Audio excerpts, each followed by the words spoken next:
Make sure you download the Woodward Sports app in the App Store and the Google Play Store today. Take Woodward Sports with you wherever you go and listen live on your phone or mobile device.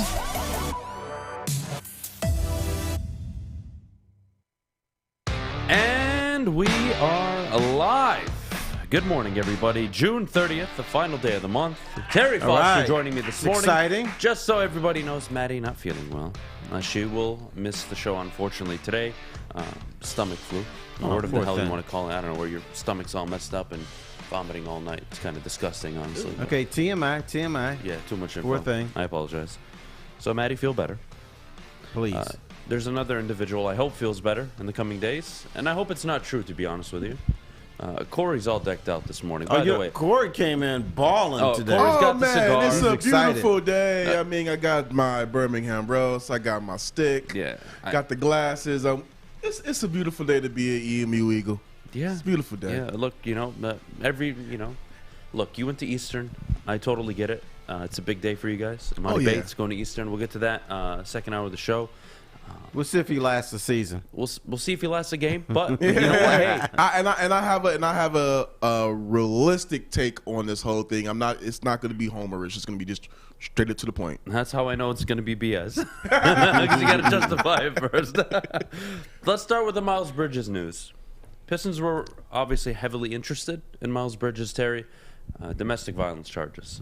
Reportedly arrested last night on them. Right. I wonder if they knew something. Yeah.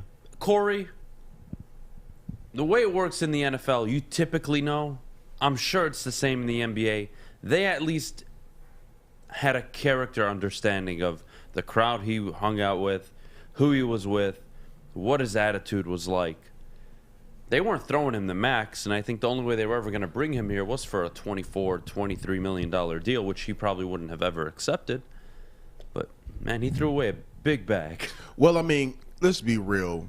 He's had some alarming, I guess you can say, incidents before last night. He had the picture that went viral of, he said it was lemonade, but it looked like a cup of, lean. Then, just recently. Oh, that's right. Him and Andre Drummond put out a mixtape. I forgot. There is concerns from some fans, not all fans, but there is some concerns about fans that he's going to be focused on his rap career a lot. I mean, he's from Flint, the RTB, MB, that's his rap name.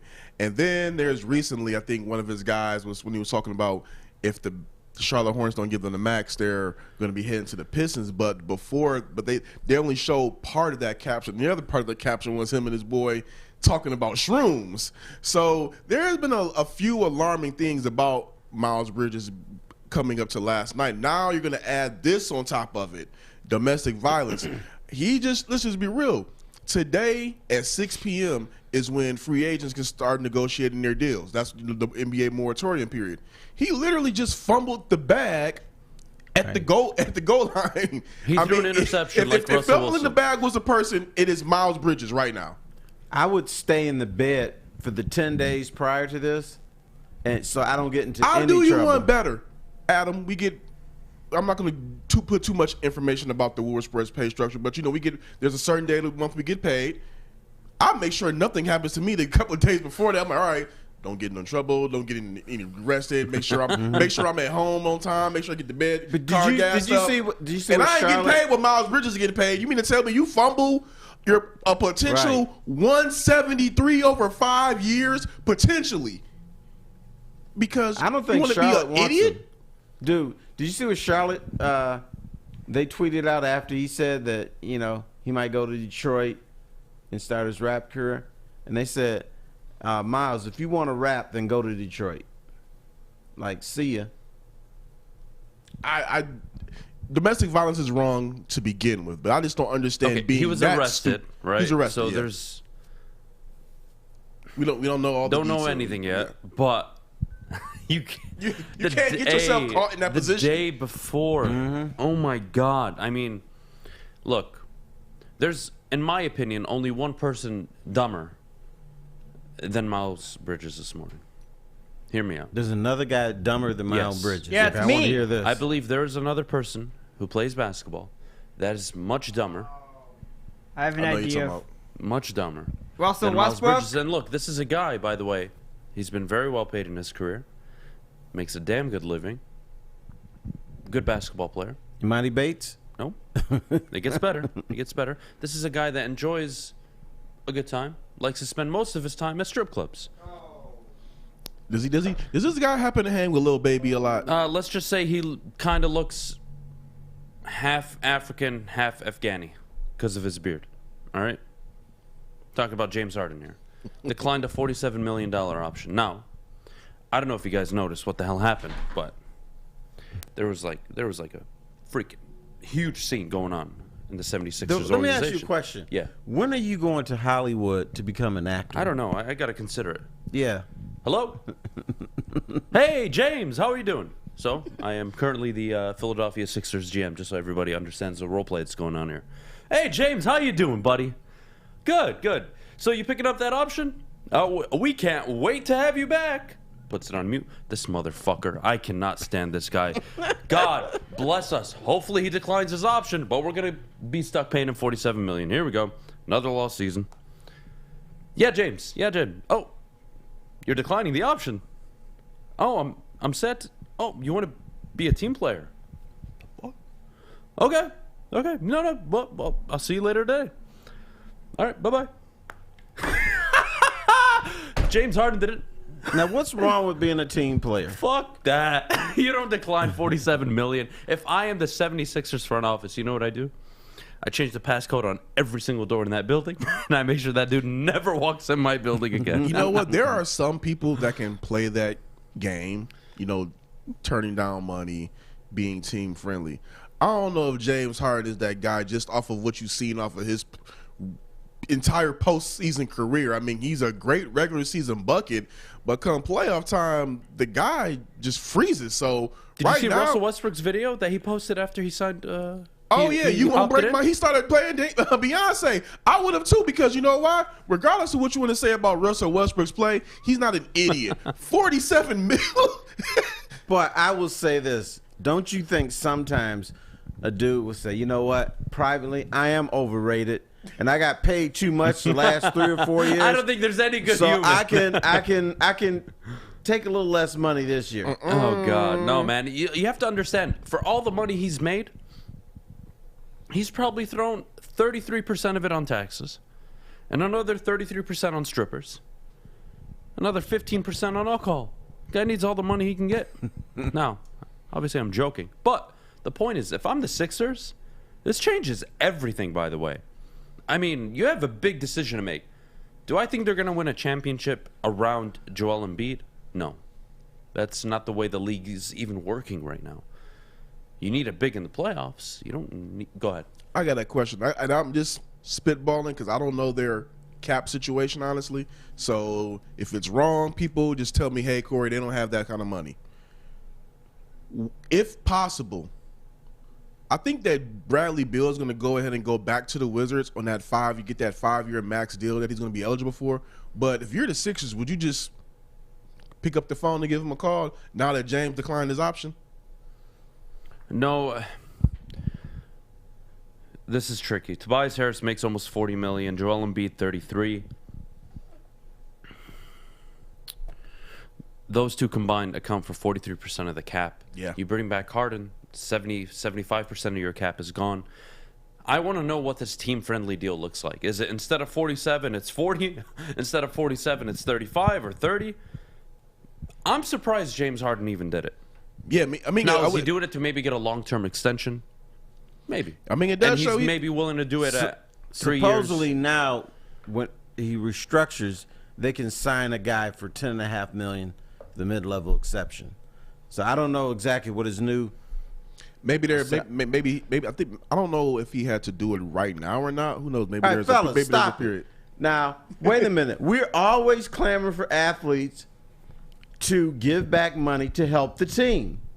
James Harden is doing that. Now I was about to say, you know, I'll give him credit for that. On him.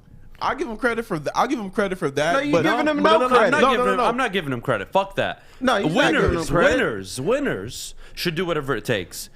And if that means giving back money, they should do it. Not the freaking loser bum that is well past his prime. That's like Russell Westbrook declining his option this year and saying, you know what? I'm all about the team. Let me tell you. I'm not about my triple doubles Right intentions, anymore. wrong player. What's that? So you don't Right believe intention, the wrong narrative. player. I'm sorry. Not saying the right intention, but the wrong player to do it. Right intention. Love it. Would have loved it from any other player except James Harden. It means nothing. If I was him, bro, what are you doing? You think anybody wants to pay you max money right now? Like, oh God, James. So basically, I get what Adham is saying. Adham is basically saying, like, right now, this is going to be the most money you're going to make in a season again ever. You're so done. you might as You'll well just never make cash in. 47 I know, but million he's again. been stealing money for years. So Yeah, this is like Jamarcus Russell's situation out in Oakland. Imagine, I mean, Ben Simmons is really him and John Wall making a hell of a lot of money not playing basketball. That's good for them. But, you know, the Miles Bridges thing is unfortunate. I was surprised James even considered it. That was a shocker. But I don't believe. Well, okay, let me put it this way. You brought up Bradley Beal. Whatever they decide, whether it's Harden and Beal or they go some other direction, they're going to have to pay a ton of luxury tax. So they're putting up a fine bill this year with Tobias Harris, Joel Embiid, Fat Harden, Strip Club Harden, I should say. And maybe another. I don't see the free agent out there that's going to take them over the top outside of Bradley Beal, and he's going to command $30 million. So how the hell you plan on getting him? Yeah, it's not going to work out. y'all are not right. You're not right, and Kory, I'm ashamed to say you're not right either. Winners can take pay cuts, not losers. Sorry. No, but maybe the loser wants to become a winner. Maybe the It's loser too wants late. to It's too change late. his He could have stripes. been a winner a long time ago. I'm indifferent. I'm honestly indifferent on that. I just think with James Harden, it's just like, dude, you gotta be real. You've been a shell of yourself for a long time. You just been a shell. You gotta know it. Yeah, the idea of it sounds good. Okay, he's gonna take the team friendly deal. Okay, you know what? I'm bought in with the Sixers. I'm all in. Let me go ahead and open up some more money for you guys to get another player. But at the same time, with you knowing that you're not that guy anymore, Bro, hey, we're not gonna win the title next year anyway. Probably. Let me go ahead and get my 47 mil. Then after that, figure it out. But you know who's the last guy to know when a guy is not that guy? That guy. That guy, right. He's the last one to know. Yeah, I feel bad. I think there's a horrible move. If his agent advised him to do it, he has the worst agent in basketball.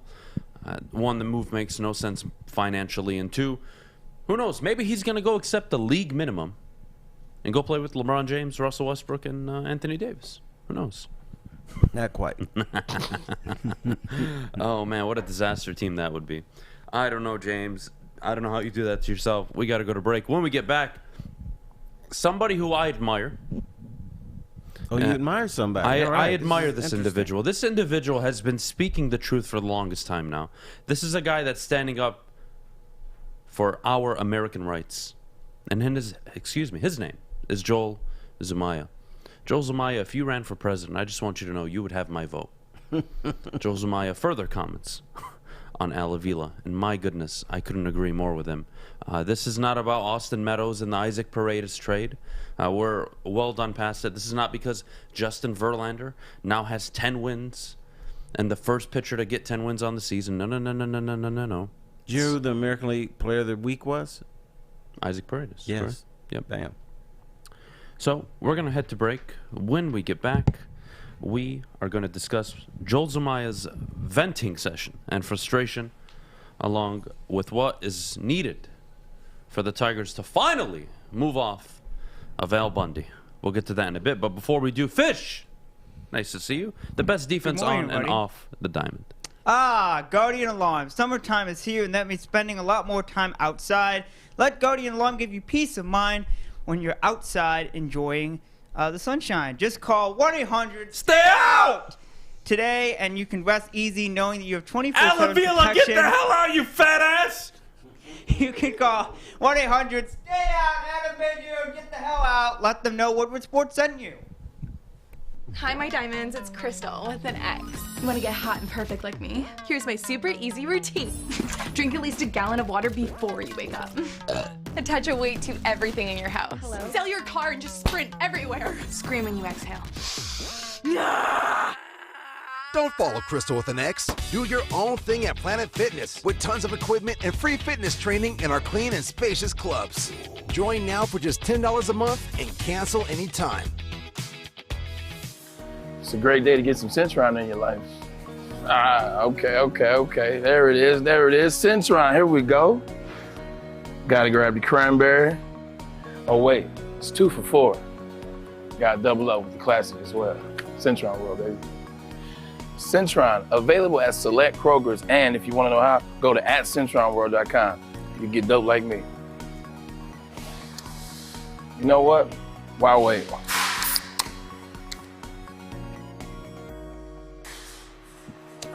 Great taste, guaranteed.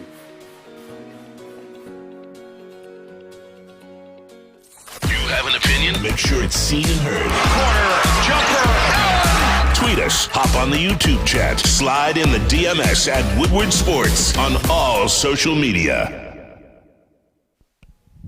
Ooh, Big Frog. Rabbit. When you need a apparel, there's only one place to go. That's Big Frog in Novi.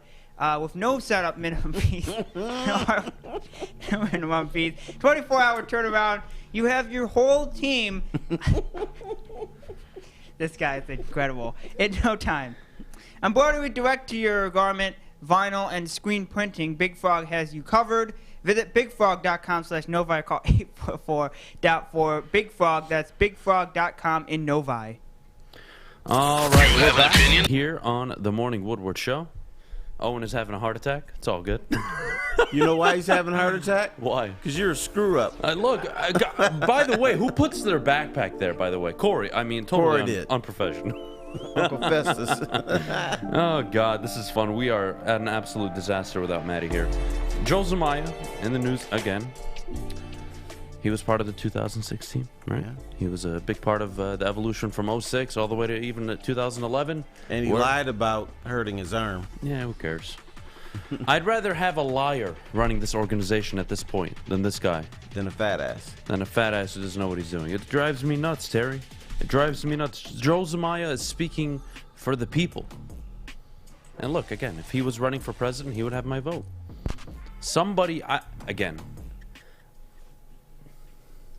Terry, I like to think I'm not dramatic. Okay. Some think so? Not some. A lot of people would disagree. I'm one of them. But I just want to know. I wasn't around for the Millen days. I wasn't on a microphone. I think, in elementary school or middle school. I don't recall. Long story short, by the end of the Millen tenure, right? Which was what? 5 years here? 6, 7 years? Something like that? Almost 8, I believe. It was 8. 8 years. I think everybody understood, right? He doesn't know what the hell he's doing, right? People understood that after 5 years, or before 5 years. Fair. But the point, it was such a general consensus that there was no argument anymore between the fan base. Everyone's like, yeah, this guy freaking sucks. We're at that point now with Avila. And the only defenders of Avila are the people that, look, you know, I get it. Some people are born a little slower than others. I get it. I know you know. Oh, well, we had a top 10 farm system with Avila. I think the beat writers are supportive of him because their jobs are freaking on the line. Avila, you're right. He's incompetent. You're right. He's fat. But he's a really nice guy. So I think they. Excuse me. You know they what? are trying to. I didn't know. Just give me a second. Give me a second. You know what? I'm gonna apply for a job. Okay. I'm gonna apply for a Tigers job. Hey, I'm nice. Hire me. Are you kidding me? You just lied. He's a. Well, he's lying to your face every single day. I know what I'm doing. I'm not got the analytics team, and we're come 100% out of the rebuild. Okay, like, you know, a lot of people are very frustrated with the Isaac Paredes trade, Owen, right? I don't even see that as an issue. That's a team. That's an actual fundamental core issue with this organization that he's a part of. Clearly, you can't grow talent, spot it, and call it up to the major leagues. Clearly. But the trade for Meadows, that was a good trade. That's a guy who finished top 5 in MVP voting last year. 20-plus home runs, 100-plus RBIs. It was a winning move. I have no problem with that. That's not the question. That's not the problem. Question is, go ahead. 8 years. Everything you have touched has turned into a complete fucking utter disaster. I'm sorry. It just has. And after 8 years, and it's really 6, because the first 2, he took over a hell of a roster. They made one more kind of run. Then they were average, and then they became crap. And it was like, all right, we're in a rebuild. We have JD Martinez, Justin Verlander. We have all these guys. We're going to trade them. We're going to get a ton of assets. And you know what you got? You got nothing. You got absolutely nothing. And you haven't gotten anything for the longest time. And your number 1 overall pick, who's only played 66 games. Can I just say this about Torkelson? Media in this town, just shut the hell up. He's a kid. 66 games into his big league career. You don't need to send him down. You don't. He needs to figure it the hell out. Because if he doesn't figure it out in the next 150 to 200 games, it'll never happen. Welcome to baseball. You drafted him as the number 1 overall pick for him to give you 10, 12 years in the majors. Owen? Yeah, no, I personally, I thought in 2017 that was when Avila, when he sat at the deadline and did nothing that year, and we missed the playoffs by 1 game, and we lost to the Braves in that final series at their home. I thought right then and there that's when Avila was not the guy for the Detroit Tigers. And the fact that you can't make proper trades when you had that sort of team with that bunch, like JD Martinez, Justin Verlander, all those guys, Nick Castellanos, and he got nothing in return for them. It's pitiful, honestly. I've been over him for a long time. They got a lot in return. What are you talking about? Is this guy serious? What are you doing? Name him. What do you mean name him? The Gatorade machine is filled for the next 4 years, right? The cafeteria got upgraded in the trade. So, I mean, you got some things. Yeah, but the actual players that they got, none of them are hitting over 200. Right. None of them. And most of them in the minors. This is baffling to me. Zumaya, keep fighting the good fight, man. I'll be here every morning calling this man out until he's fired. I think we need more people calling him out. We need a revolt in this city. Look, I get it. Look, I understand your jobs as journalists or writers for the teams is a difficult one. It's a grind. Every job's a grind. There's no such thing as an easy job. And I get that if you come out with a harsh article, people in the organization are going to look at you a certain way. I have no affiliation to the Detroit Tigers, nor do I care, to be honest with you. So it's easy for me to just sit up here and call him a loser. But he is. He is a losing GM. And when every GM across the league is telling Ken Rosenthal the same thing, yeah, when Avila calls, it's all hands on deck because we know we're about to get a steal. When they're making fun of your GM, the guy that represents your baseball team, how do you just sit back and watch and say nothing actually, Chris, because I haven't heard a damn thing. And I don't even like getting owners involved in sports talk. I think it's tiring. Yeah, but you got to. Come on, man. They are pulling the strings. Come on. Like, at what point? What's the line? I said this yesterday. What line needs to be crossed? Does Avila need domestic? Like, I want to know what Avila has on Chris Ilitch. I don't know if he has his nudes or, maybe a fake OnlyFans account. I don't know what Avila has on Chris Ilitch. I don't. Because how the hell he's in a job, you cannot justify to me. I don't think he has anything on Chris Ilitch. I just don't think Chris Ilitch cares enough. Chris Ilitch is like, look, I don't really want to own this team. This is what my old man wanted. So I'm taking over. We'll try to do the best we can, but I'm not busting my ass to make this a championship team. So I go back and forth. Who should we be more upset with, Avila or Chris Ilitch? Again, me personally, Chris Ilitch can save a lot of face by just getting rid of Avila. For me, it's Avila because he's the one who's been in charge. He is not only the GM, he is the president. He runs your company for you. And he's doing a bad job of it. Now, you can be Jerry Jones and be a loser with Jason Garrett, or you can be a winner with Johnson. What's his name? How do I forget him? Oh my God, Cowboys coach in the '90s. No, Johnson. Jimmy Johnson. Jimmy Johnson. Thank you. And then so you can either be a winner or a loser, and who you employ significantly matters. Right now, Chris, all you have to do is get rid of a guy who has not proven anything, a guy that the whole league is laughing at you and your fan base at because he's still in charge. And if you do that, you're saving face for at least 2, 3, 4 years. And then in 2, 3, 4 years, if the next GM sucks and they're just not operating correctly, you know what? I'll look at Chris Ilitch. I'll entertain it. Just like you entertain it with William Clay Ford and even Martha. Bad decision after bad decision after bad decision. No success, no success, no success. All right, then we could talk about ownership. But with Chris, regardless of whether he didn't give an extra $10 million for the Correa deal or whether he handcuffed Al Avila, I don't care. I don't care. Your job is to build a baseball team. You are bad at your job, Al. I think Chris can save face by getting rid of this guy. I do. But he hasn't.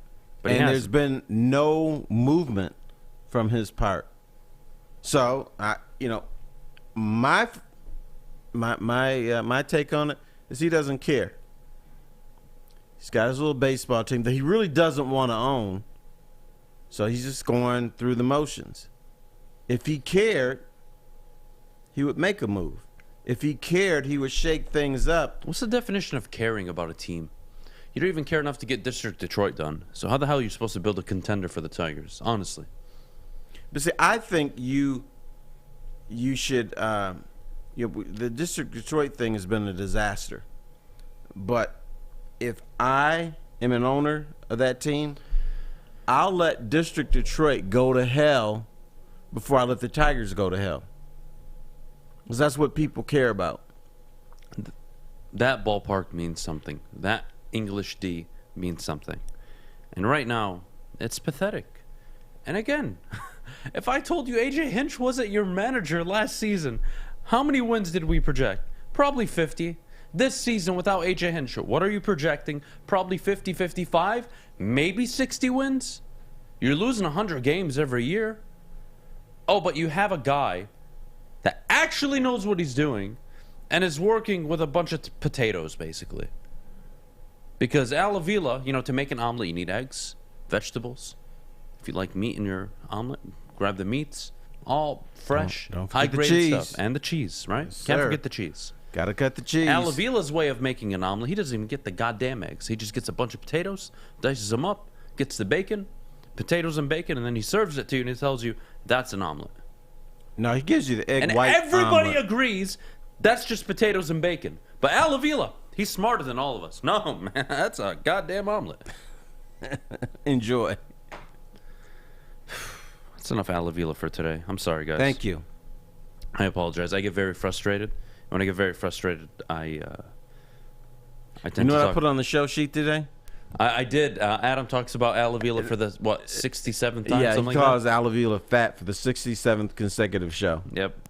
That's a record, honestly. I think every day we need to post something on social media about me calling Al Avila out. So it needs to happen. He needs to go. Like, this isn't a... Oh, well, give him a chance. He's had a chance. We got to go to break. When we get back, Terry, projected win totals for the Detroit Pistons. Now that Bridges and Ayton are off the table, are they a really bad lottery team? Are they somewhere between 9 and 13? I'd like to figure out that conversation. How many wins? 23 wins last season. Do they improve? Do they win less games now that they're younger?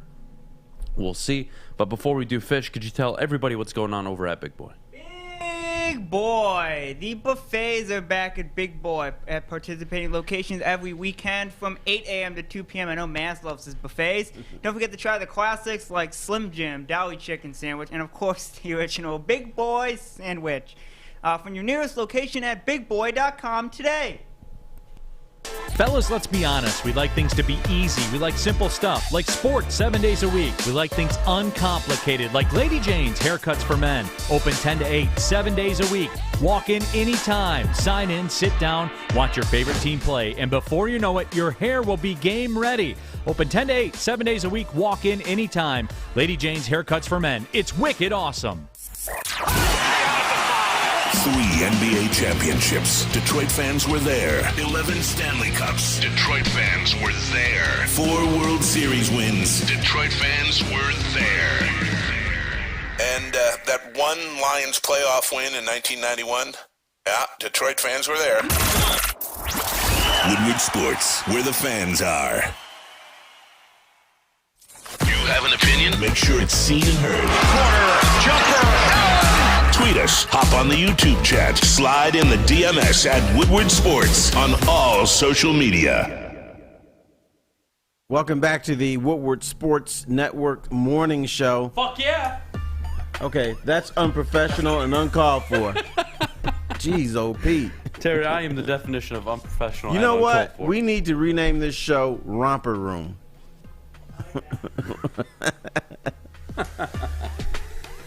32.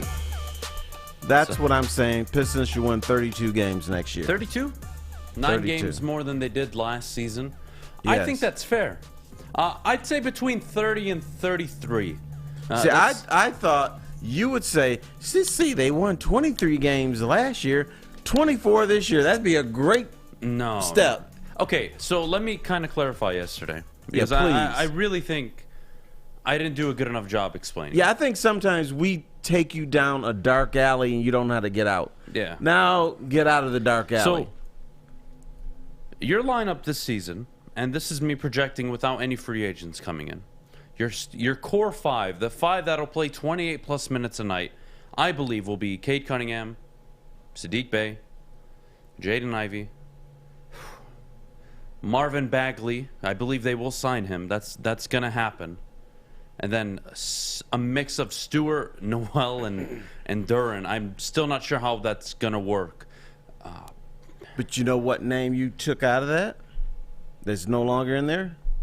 Cory Joseph. Cory Joseph. Cory Joseph got a lot of play last year. Thank God he's not going to get played this year. That's probably why they're going to win so many more games. You're basically... Alec Burks. Right. And you have Alec Burks, Killian Hayes off the bench, Isaiah Livers. This is a team that's going to be competitive. Down the stretch, Terry, I believe they covered the spread for, 19 consecutive games it was down the stretch last season. Post All-Star break, Cade Cunningham was one of the better, not only fourth quarter clutch players in the NBA, but really just one of the better players in the NBA. 22, 5, and 5 in the month of March, I believe, or February. That's ridiculous. That's ridiculous. So I expect Saddiq Bey to take a big jump forward this year, along with Cade Cunningham. And I think Jaden Ivey is going to be an impactful 16.5 points a night, 4 rebounds, 2.5, 3 assists a night. That'll be his rookie year, I believe. Would I love Duran to just step in and give me 20 minutes, 25 minutes a night? Yes. But Noel's there for a reason. He's going to be their rim protector. Isaiah Stewart is not a rim protector, or at least not a consistent one. He is undersized. So how that rotation works, I'm still not sure. But I do think they're 6, 7, maybe even 8 games better than last year. They're not going to lose 59 games this year. Will they lose 50? I think so. 32 and 50? That wouldn't shock me. Are they a 36 and 46 team? That's borderline play-in, right? But even then, that's 10 games out of the play-in last year in the East. So I'm not expecting the play-in. I don't believe they're going after anybody significantly talented in free agency. All the trades that you've seen have told you this. They will go for Marvin Bagley. They'll have about $22 million left over. I don't know if they'll go for Bobby Portis, but that is an option, but I don't think it's going to happen. Patty Mills going to the Nets, I don't even think that's an option as well. They're going to get one more shooter, I believe. And Alec Burks, by the way, I think is a great signing. 40% from 3 over the last 3 seasons. And he averages over 4 attempts a game. I mean, you're talking a guy that's going to improve this team. So you have depth, but you're young. And young comes with inexperience, and what comes with inexperience is inconsistency. And I think I've this heard, is a team. Go ahead. Miles Bridges, off the table. But I heard they may kick the tires on Victor Oladipo. Now, after I posted it on Twitter, I read this crazy report later that Oladipo made $21 million, but some team can sign him between $4 and $6 million. How the hell does that happen? I don't think that's possible. I don't believe they go for Oladipo. And I wouldn't advise it. Would you? I mean, Oladipo's going to command 26, 28 minutes a night. Would I rather him be in a rotation between Killian, Saddiq, Jaden, and Cade? Or would I just prefer those four to figure it out on the court? Are the Pistons winning the NBA championship this year? No. Are they getting to the Eastern Conference Final? No. Are they a top 4 seed? No. Are they a top 6 seed? No. Are they a play-in team? Oh. Maybe. Okay. Thanks, Al. Sorry. So what's the play here, guys? You guys know how very demanding I am, especially when it comes to the Lions. Basketball's a different sport. I operate under how the league average timeline for success works. In the NFL, you can turn it around in 2 to 3 years. Hell, if you're a damn good coach and a damn good GM and you're paired together, you can turn it around in 1 goddamn year. But in the NBA, unless you get LeBron James, you're not turning it around in a year. Oh, in Detroit, you're not attracting any top 3, top 5 players in free agency. So forget that. So what do you need to do? You need to suck it up like the Warriors did and lose for a few years, and then become contenders year 3, year 4, year 5. You're 2 years out, in my opinion, from being a team that's going to be in the playoffs. Now the question is, can you get out of the first round? Can you make a run? Different conversation we're having. Now we can talk about success. Right now, they're just young and they're early in the process, and I think it's unfair to even put play-in expectations with an Eastern Conference that just saw Atlanta get a lot better. Cleveland will be a lot better next season. The Nets will be just fine. The Sixers are going to reload up probably. Toronto will be good again. Milwaukee will be back fully healthy. Sixers could implode, though. They could, but even then, honestly, Joel Embiid and Tobias Harris is enough to get you in the playoffs. And it's enough to beat the Pistons in a 7-game series. It just is. I think the Pistons had a shot at the play-in game, but Troy Weaver decided not to take that option because he is gambling that he's going to get better talent next year, and in the long run can make the Pistons a stronger team. So he's kicking the can down the road. And I also wonder if he heard stuff about Miles Bridges for the rest of us. Maybe so, but this idea that Zach understands. Zach gets it. Zach Connolly. How do you believe, like I do in parentheses, that Cade is such a great player? I think we agree there. And he will have the biggest jump in year 2, which I think we agree on. And here's where we disagree. You say, and they only win 10 more games. If that's true, you don't believe that he is that good. Dude. That's a lot of games. LeBron James missed the playoffs his first year. And his second year, I believe. Cade's going into his second season with a group of 20-year-olds around him. Not Al Horford. Not any veteran presence. There are no veteran presence here. Are you going to win 41 games this year? I don't think so. And look, Cade was amazing down the stretch last year. And the team was healthy down the stretch. Well, I should say healthier down the stretch last year. You lost all the games. You covered the spread, but you lost all those games. Is Cade going to come in and carry you to that level? I don't think so in year 2. It's too young of a team. It's just too young. And if you guys want to believe that they're going to win 38, 42, 44 games, have at it. I'm not going there. I'm just not. That's not how the NBA works. And if Cade Cunningham, who I think can be a superstar, can carry you in year 2, I would be pleasantly surprised. And I would love to admit I'm wrong. But I don't see how Cade is supposed to carry a bunch of 19, 20-year-olds to the play-in, where you have to win 46 games to get in, because that's what it was last year as the 10 seed. Charlotte won 46 games. You're going to go from 23 to 46, you're going to double your win output just because Cade Cunningham is a rising star? Come on, guys. You need more than that. Yes, it's a grown man's league. And the thing about veterans is they don't have to play hard every night. But when it's when it's time to put a team like the Pistons away, Pistons can be within 2 or 3 points of somebody, and the guys on the other team look at their watches. Okay, let's put them away because they're still young. They don't know how to win games against better teams. So we'll just splash them away in the fourth quarter. That's pretty much how the league works. So you still have players on the Pistons looking around like, wow, look at the bright lights. It sure is pretty in these arenas. They don't know what's happening. Cade Cunningham, for as great as he is, he doesn't know what's happening yet. He's still learning. He's trying to get that, I don't know what you call it, but he's trying to get that swagger. Just so you guys know, LeBron James did miss the playoffs his first 2 seasons.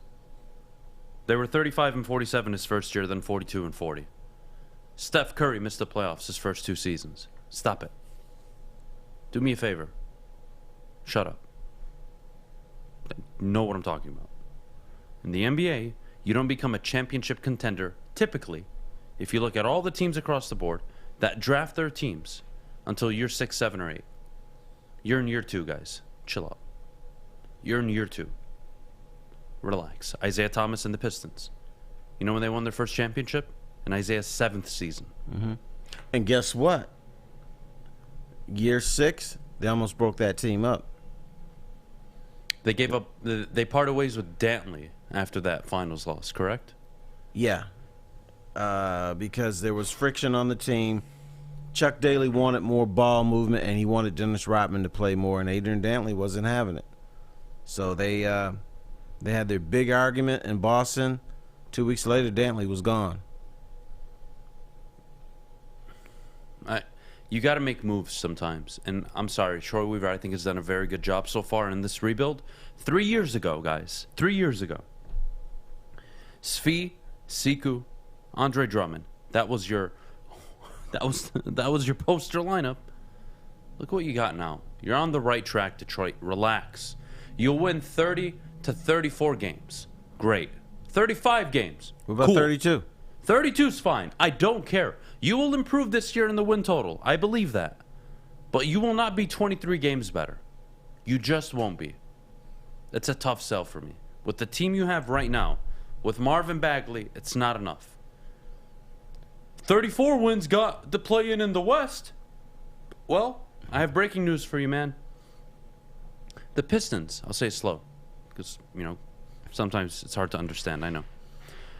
The Detroit Pistons play in the Eastern Conference, where the 10 seed last season. I know it's really? a big. Wow. I know. Where the 10 seed last season had 46 wins. The East is the new West. The East is loaded 1 to 12.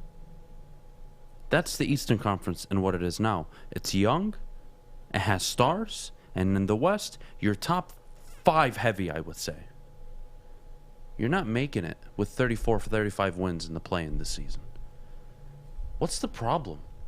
You really want playoff basketball that bad? Why? You want to be the Knicks? The Knicks are what you were 3 years ago, 4 years ago. You want to be 41-41, make the playoffs, and get dicked at home twice by the Milwaukee Bucks and LeBron James? Is that what you want? I don't think so. No thanks. I've seen that, been there, done that. Now, I think some people did not get the memo that it's probably 15, 20 years in the West. You could win 50 games and barely make the playoffs.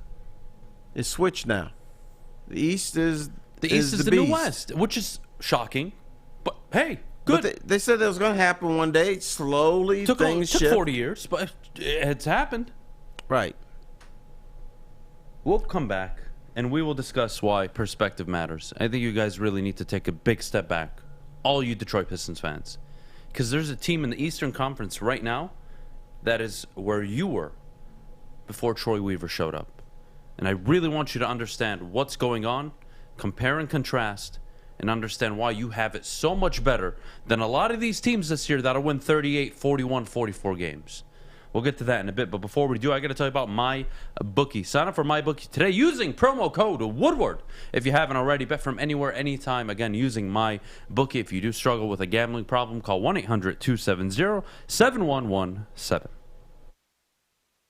It took exploring 50 different formulas and hosting countless taste tests, but we believe Gypsy Vodka is the smoothest vodka on the market.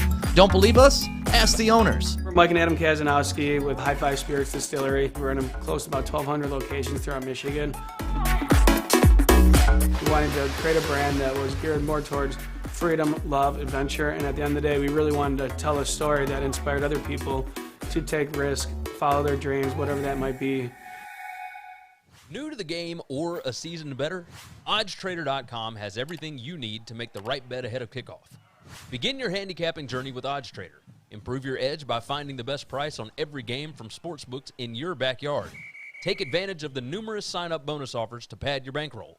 Dive into key game statistics, player performance, and even account for the projected game day weather. Best of all, you can use the OddsTrader bet tracker to keep a log of your action. Welcome to OddsTrader, and best of luck. Get a shot up. This is for the win. All of Detroit's sports teams live on Woodward. All of Detroit's sports coverage lives on Woodward Sports. Driving the best in Detroit sports coverage. And we're back here on the Morning Woodward Show, joined by myself, Terry Foster, and of course Jeff Iafrate on the couch cam this morning. Yeah. Nobody's taking the Knicks seriously. And the Knicks, right now, 2022, are what the Detroit Pistons were in 2018. Yep. Andre Drummond, a bunch of nobodies, excited about being 41-41 in Casey's first year. We made the playoffs. Got dicked in the playoffs. Nobody remembers that, right? Yeah. It's convenient. How about the Knicks? How'd the Knicks do this year? Oh, wait. Excuse me. I forgot. So, you tell me what you'd rather have. Would you rather be where you were in 2018 Detroit? Like the Knicks are right now? Or would you rather be what you are right now? Now, the Knicks may go out in free agency, and they may win 42, 43, 44 games this year. They may be a play-in team, let's say. Okay. What does that do for them? Yeah. Are they contenders anytime soon? No. How about in 3 years, the Knicks are going to be, oh, we got to blow this up. Time to go into a rebuild. Yeah, you should have done it now. Should have done it now. You know why? Because they need a Cade Cunningham. Yeah. They need a Jaden Ivey, a Saddiq Bey. They got a bunch of meh. Yeah. And that's what you were 3 years ago before Troy Weaver showed up. And now you have a promising future. Am I missing something? Am I missing the memo where we are expecting this team to be a play-in team this year? And if they aren't, who gives a rip? You're trying to build a goddamn contender. Yep. And you're 3-4 years away from that. Is that a problem? Can you make the playoffs next season? Not this year, but the next? I think so, yeah. I do. I think year 3 Cade, year 4 Saddiq, and year 2 Ivy is enough. No free agents. I think it's enough. I think they're that good. Yeah. But not this year. Jeff?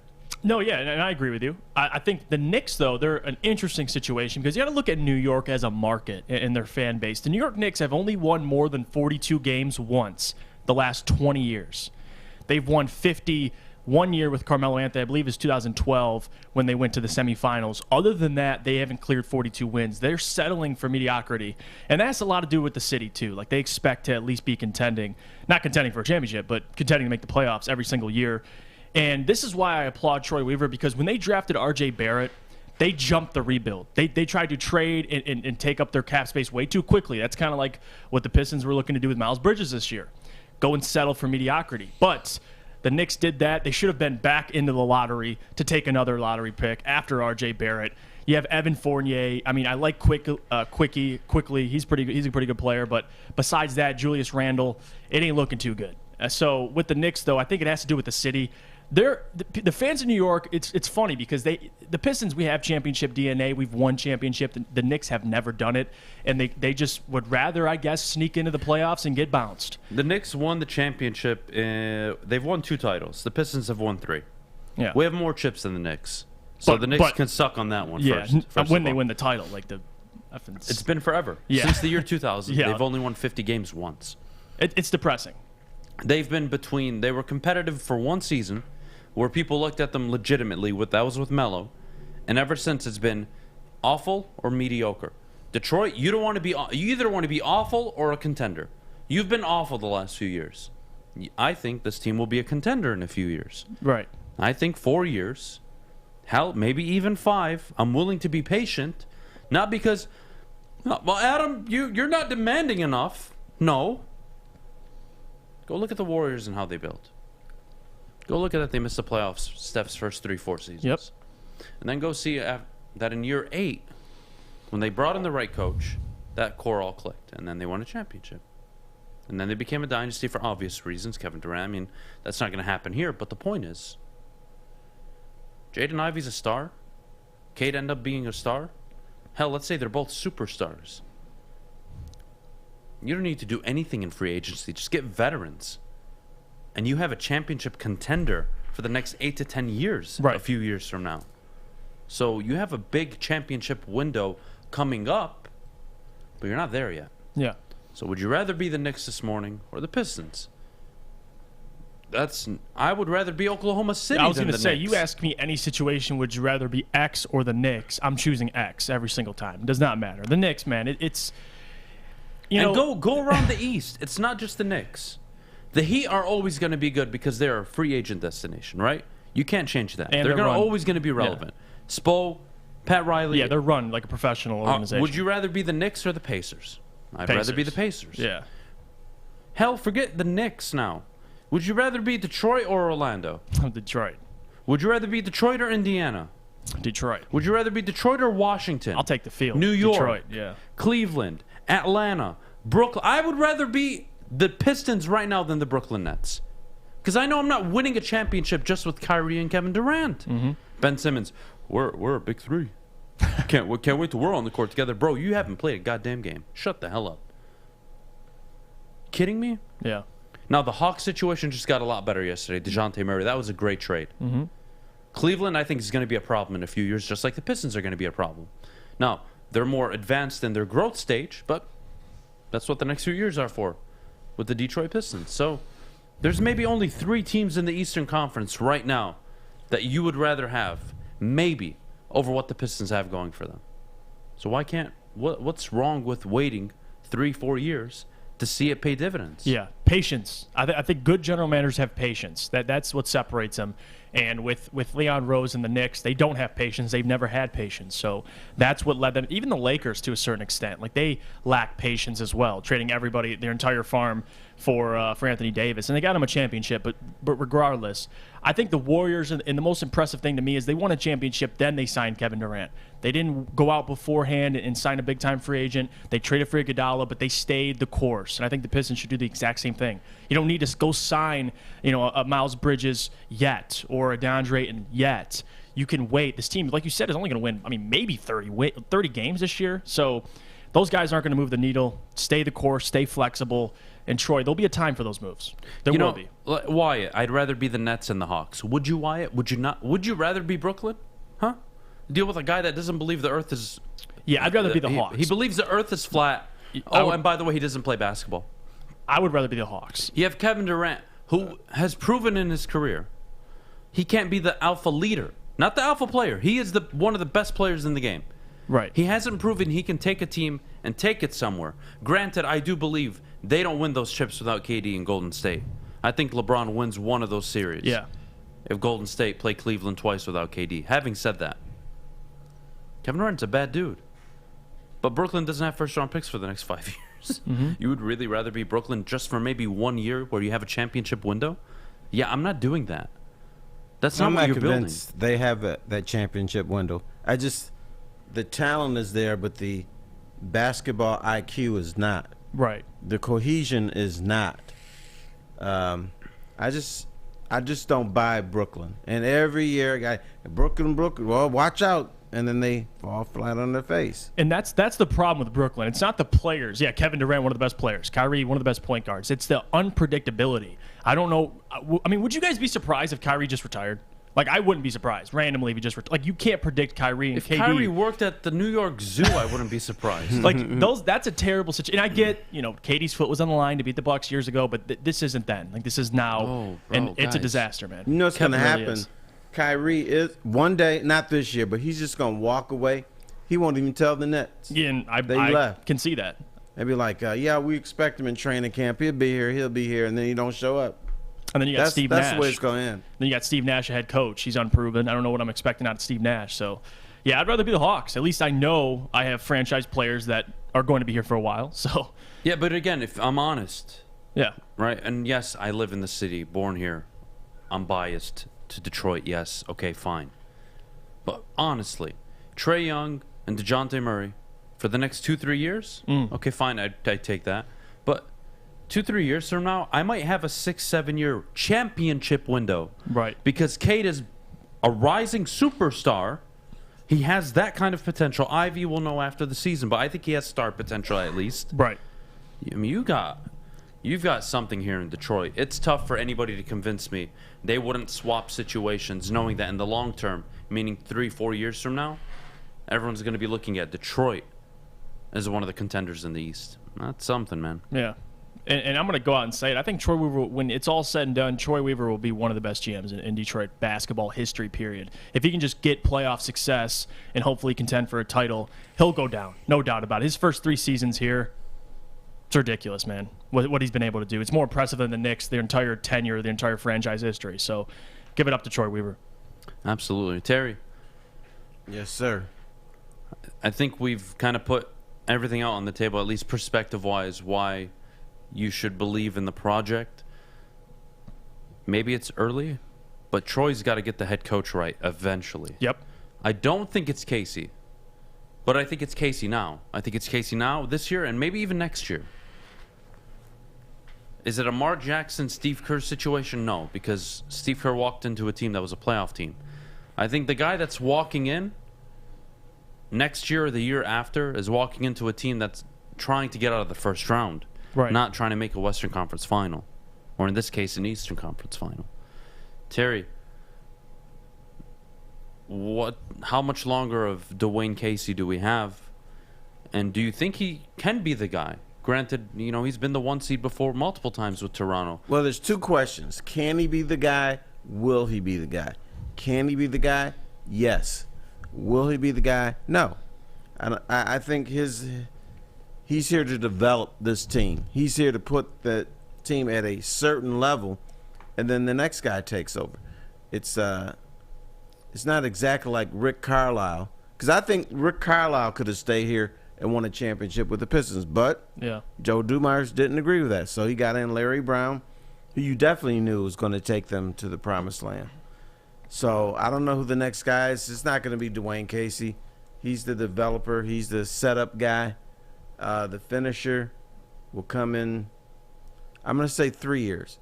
Casey will coach this team for 3 years, and the next guy will take over. And I'm going to stick by this. I'm going to get this early. I think Dwayne Casey is going to retire. I don't think he'll be fired. I think he'll be transitioned. I think he'll go to the front office.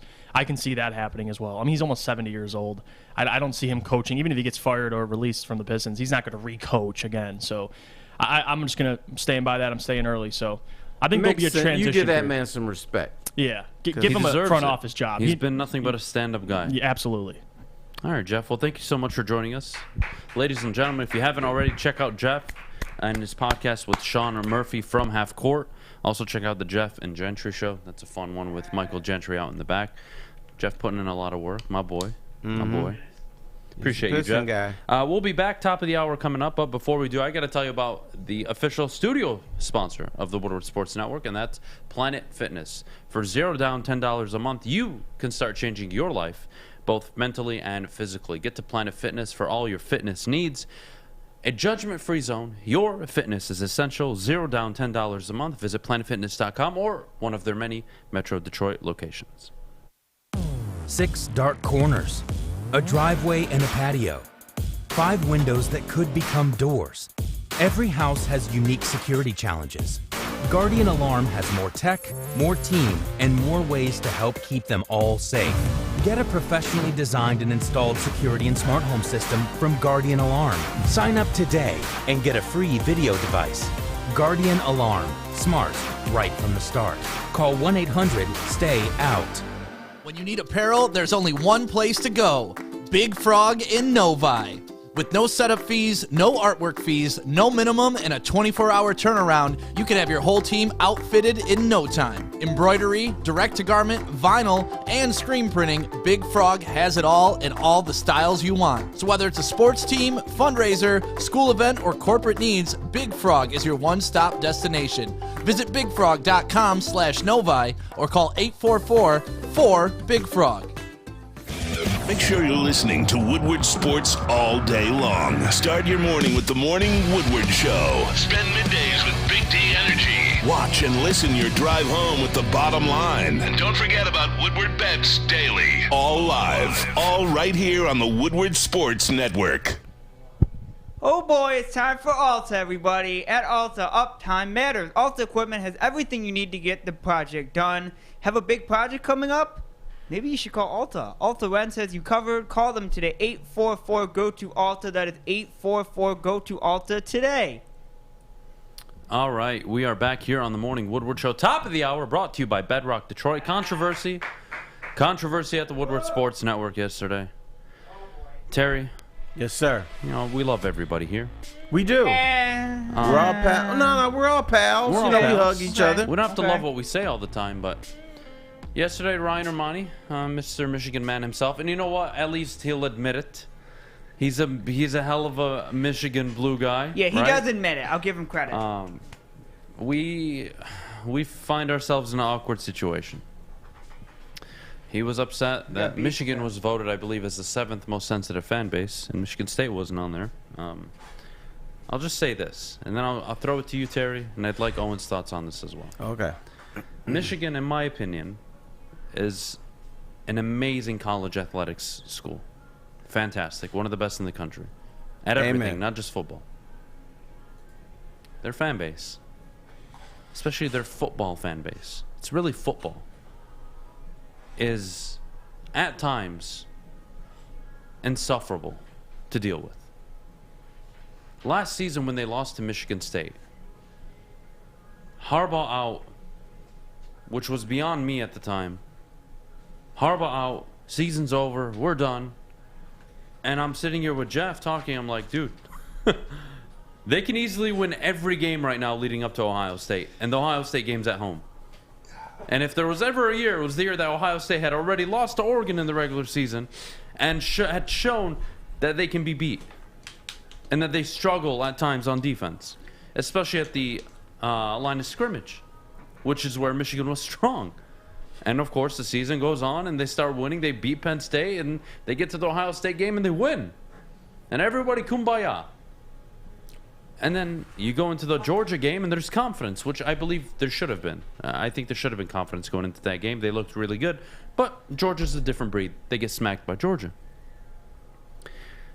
And here we are complaining about Mel Tucker as Michigan fans. I don't understand why. Complaining about a million things. Your recruiting class, by the way, for a Big Ten champion is like 55th in 2023 right now, or 2024. One 4-star recruit. Eastern, I believe, has more 4-star recruits. Or Western, excuse me. And it's early. You're going to get a lot of commits, Michigan. You're fine. But the idea that Michigan State is more sensitive, like the fact that we even bring it up, says everything. I think Michigan is one of the more sensitive fan bases. And that's not even an insult. They're passionate about their goddamn program, just like Michigan State is. But Terry, this is childish. Help me. Ryan Ermanni and Braylon Edwards yesterday did How Do You Do Radio. Yep. For them to sit up and say, how can Michigan State not be on there and Michigan was ridiculous. They ignore the fact that when you talk about whining programs and the fan base, I'm talking about the fan base, Michigan is always, to me, I thought they were ranked too low. I thought they'd be in the top 5. They bitch about everything. In the world. They bitch about the pink dressing room at Iowa. Iowa dressing room's pink? Yeah, it's pink. I didn't know that. The visitors. Really? That's funny the visitors is pink. That's funny as hell. They bitched about that. They bitched about the crown on Iowa's football field. That makes sense. Which, They got angry about the ring Michigan State had for their win over Pittsburgh, and then made their own. Bitched about the Peach Bowl Yeah. ring for Michigan State. Yeah. Duran's MVP. Tucker. They did the whole little brother thing. Yeah. And I'd warn them, don't say that because it riles up Michigan State players, and they kept doing it, and they got their asses kicked. Yeah. Michigan people bitch about everything and then deny that they complained about stuff. Who, me? I didn't complain about that. Right. Idiot. And our Spartans, whiners, of course they are. I think it's in your pocket. Oh. It's all good. Are they whiners? Yes. I think they're calling you now. Is it Ryan? And that's a spam risk, so it could be Ryan. No, but I mean, this is why I enjoy this rivalry, because they're both weak fan bases as far as they have glass chins. They complain about everything. Spartans are more concerned with Michigan than they are their own program quite often. And Michigan people are just, they're little bitches is what they are. I like that. Facts. They're little bitches. That is completely Oh, you have a true. Spartan in the room right now. Yeah. Okay. Well, obviously, I go to state, right? Go And, green. Like Ryan, his argument is the fact that every time he says something like that he gets attacked, and that the fact that Stick got attacked by Michigan fans because of what he said was factually incorrect. Yeah. But I mean, all right, you're scrolling on Twitter, you're going through, Which I was and doing you're a Michigan yesterday. State fan, Yeah. and you see this Michigan guy Yeah. call you the whiniest fans in the country. What are you gonna say? Like, I out of love context, it. out of like. I personally love it. Yeah, I do. it I makes think it's it fun. awesome. Wait till the fall, brother. Yeah, no, I think it's awesome. I love when these fan bases go at each other. It's great. That's what makes a rivalry. We'll by see the in way. November, I- Terry. if I was Ryan, I wouldn't even get mad. If I was a Michigan fan, I will double down. I would. If I was Ryan Ermanni, I swear to you, if I was a Michigan fan, like diehard Michigan fan, and I go blue, Which the he whole is. mantra stuff, Which he is. I would show up today after yesterday's, viral whatever you Decked want to out call all it. blue. Now I would say, Michigan State fans, go fuck yourselves. You think I give a shit what you think? You're a bunch of bitches. That's what I would do. Well, yeah, and That's what I would do. he said the fact that like those comments that were made on Twitter and everything, that makes the rivalry not fun. And I'm like, that's like the That's what complete makes the opposite. rivalry. Right. Like if those people in Michigan State fans weren't commenting on that video, it would show they wouldn't care. Here. But they do, I am not a Michigan fan, nor am I a Michigan State guy, but I do root for both schools. I love seeing them have success. I was at the Michigan-Ohio State game this year. And you know what I did? I talked more crap than I ever have in my life at a game. I was yelling at the sideline. I was yelling at Cade McNamara. I was yelling at Ohio State fans in the stands. Hell, I was yelling at Michigan fans in the stands that were complaining. I was calling them bitches. As you should. I had a great time at the game. And I was just sitting there like a neutral, just having a good time. It was great. Little I had a snow blast. as well. And that was my first Michigan game, by the way. Oh, Not bad. okay. The first Michigan game I ever Wow. attended at the Big House. Are you going to the State versus Michigan one this year? that's We'll gonna see. be- We'll see. I mean, we're going to have a lot of coverage this year for college football. He'll let us know in November. So Yeah. I'll probably be working the Saturday game, to be honest with you. But I think when Ryan Ermanni and Braylon, or even the Michigan State show that we have, Spartan Dogs for Life, when they come up and talk junk, I love it, because that's what makes a rivalry. A rivalry is about not only the fan base is getting at it, but when the teams are competitive, and let's call it what it is. Michigan State have won 10 of the last 14 meetings. Right. So it hasn't been competitive recently, and Tucker is 2-0 against Harbaugh. But I think that changes this year. So I am excited for this college football season. If you thought last year was a ride, I'm ecstatic. I think this year is going to be even better. It's going to be a great college football season. A lot of pressure on both schools, Owen. No, absolutely. I mean, Mel Tucker, both teams, high expectations. I mean, Ohio State, both teams have to play them in critical points in their schedule. It's going to be a lot of fun. I can't wait. And the fact that, Michigan fans are still whining that Michigan State fans are, whiners, then that just shows that this rivalry cares. Honestly, I might have to go back to school and get a bachelor's degree just so I can be committed to one of the schools. Which one would you go? I'm not sure. Honestly, I love pick. the way that Michigan State quarter zip looks on me. So that I might go to pretty Michigan awesome. State. It's clean. And I'm telling you, if I became a Michigan State or a Michigan fan, God help the other fan base. Oh my God, I would be Sparty insufferable. wants you. I would be calling all of you bitches every day. College. Oh God, I would be a problem. Yeah. Let me tell you, if I had want to officially become a State fan, you know I you might. want to. You know what? If they accepted me into their university, I think I would consider it. Well, for sure. Yeah. I have I think 80, 90 college credits. I dropped out after. I'm sure you could get in. Yeah. I'm sure I could get in, right? Transfer most of them. Well, I don't want to do the schoolwork. I'm done with school. I'm well past that. If your check doesn't bounce, they'll let you in. That's a good So point. you're going as an athlete then? If you're not going to go I'm with not an athlete, buddy. Well, you just said you're not going for school. What are you going for then? I just want the degree so I can commit myself to one of these schools so I can get in on the junk talking. Like I feel like, man, imagine I was a Michigan State fan and I worked with Ryan Ermanni and Braylon Edwards. Holy hell. Yeah, that show we'd be would've been fighting fire. in the office. Right. Well, I mean, that'd be awesome. Like Brian last night, he's like, yeah, me and Braylon and Ryan are going to have to pick up some gloves one time and go at it. I love it. It's awesome. And like the fact they said yesterday, Ryan and Braylon, they acknowledged my comment when I said it. They said that nationally Michigan State and Michigan don't get recognized, that rivalry. Nobody cares. I'm like, why was ESPN College Game Day there? Why was Big Noon Kick there? And why was Barstool there then? Yeah. Because people cared, because it was fun. Yeah. But they want to say, State fans are trolling and everything. It's, I'm telling you, man. Adam, if you made a statement right now and called out like Michigan fans and said they're a bunch of B words and whatnot. Michigan fans are a bunch of bitches. That's not a statement. That's a fact. That is a fact. But what? But they clip it and have we'll see changed which- over the years. Michigan fans used to be arrogant. There's like we don't pay attention to Michigan State because we're kicking their asses every year. Then Wish they were. State started winning, and then everything Michigan fans said that State fans were, they became that.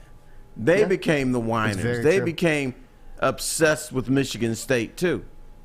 I might need to enroll. I need to commit to one of these Come fan on, bases. you want to come to State. You know it. I don't know, man. It's a funner I public feel like a 4-star recruit right now. What hat am I going to put on? Ah, man, I like being a neutral. You should do a whole hat thing, and then you got to commit. Put You know in what? OSU, We might Michigan, do that and before Michigan the State. season starts. I might commit my fandom for You one should. season to one of the schools. And we'll have like a whole...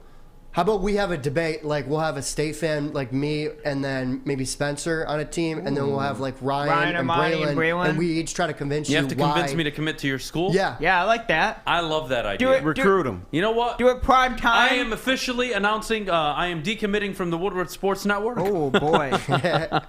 And I will put up my I will offer my services to Michigan or Michigan State this year.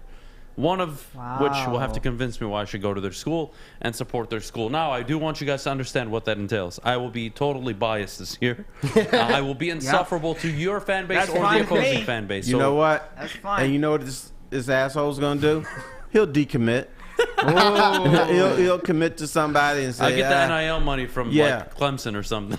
Well, and then I want to bring a point up about Terry. What you said is so correct about the arrogance of like Michigan, just the university, because you're seeing that right now with NIL and the refusal to really commit to that, and that recruiting class just isn't showing right now because of that arrogance that we're Michigan, we don't need that NIL money. You're going to come here for the school, and all of Harbaugh's comments and whatnot. I think that's got to change. Like, it's athletes just don't care anymore. I know, about that. and Michigan's got the arrogance. I'll tell you something. Jimmy King, part of the Fab Five, told me, and this was total BS. Why did you go to Michigan? He said, I went to Michigan because they didn't promise me anything. Oh boy. All these other schools are promising money, women, cars, and Michigan, pristine Michigan, didn't offer him anything. He probably so offered he said, him twice that. That's where I'm going. Oh boy. That is such baloney. But that shows the arrogance. Yeah, I'm not an arrogant guy. Wow. That's We'll be right back. When we get back, Emoni Bates commits to Eastern Michigan. We'll get Kory back in here. Finally, Eastern did something I guess worth talking about. I don't know how this gets him back into the lottery. I really don't. But, hey, we'll see how it works out in Eastern. But before we go, I got to tell you about the Mulligan and Gypsy Vodka. The Mulligan, 8% alcohol, iced tea, lemonade, and Gypsy Vodka mixed. Whether you're on the golf course or hanging out in the backyard with your friends, the Mulligan is the drink of the summer, the official drink of the summer, for a matter of fact. Check it out, try it out, and of course, as always, drink responsibly.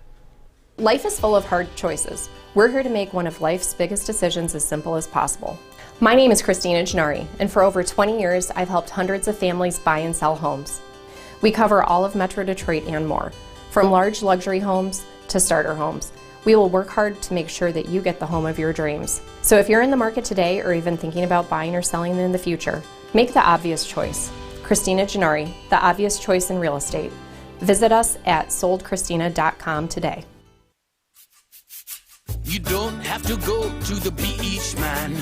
You don't have to get your butt crack full of sand. You just need a little chili peppers, man, to get that glowing beach chili peppers tan. Woo!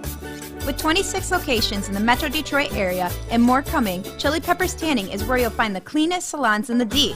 Join the Pepper Club for the best deals on unlimited tanning. Head to chilipepperstanning.com. You just need a little chili peppers, man. Woodward Avenue, the first paved road in America. Woodward Sports, the first sports network born in Detroit and made for Detroit. And Terry, why we should give a rip. Here, you want me chili peppers tan? No. No? Just come to me. We're chilling. We'll do chili peppers in a little bit. Sorry about that. I apologize, Owen. Kory? Emoni Bates to Eastern.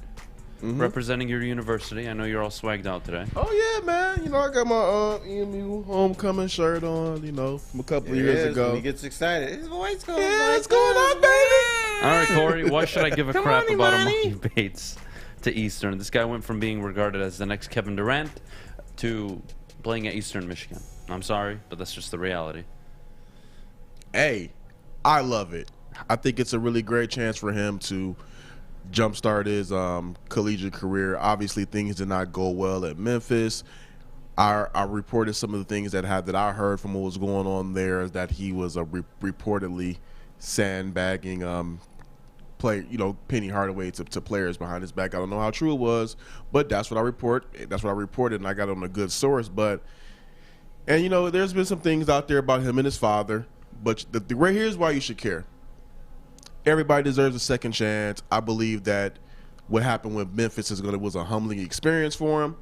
Now he gets to go ahead and come home to Eastern Michigan. He's from Ypsilanti, and play in his backyard. Now, for some people, that could be a negative, but right now, where else is he really going to go where he's going to have the chance to really play himself back into maybe being a potential lottery? Because right now his stock has dipped, I would say a little, maybe even a lot. So Eastern Michigan's going to be a good landing spot for him. They definitely need him. I know people were saying, like, hey, he's going to be a cancer for your team. He's going to be a cancer for your program. Well, look, newsflash, Eastern Michigan has only had 8 winning seasons since 1996. So it's not like he's coming in there and ruining any tradition. They haven't been to an NCAA tournament since 1998. That's like 24 years. That's the last time they've also won a MAC tournament title. So it's like, hey, let's get him here. He's a name. He's still a top prospect. I'm excited. I know a lot of my friends and alumni are excited because of the fact that, hey, we get to go to games and now have something to be excited about.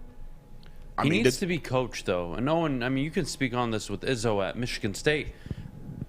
I think college is so important for just youth development. What the hell is he missing out at Eastern that he could have at Michigan State or another program, Owen?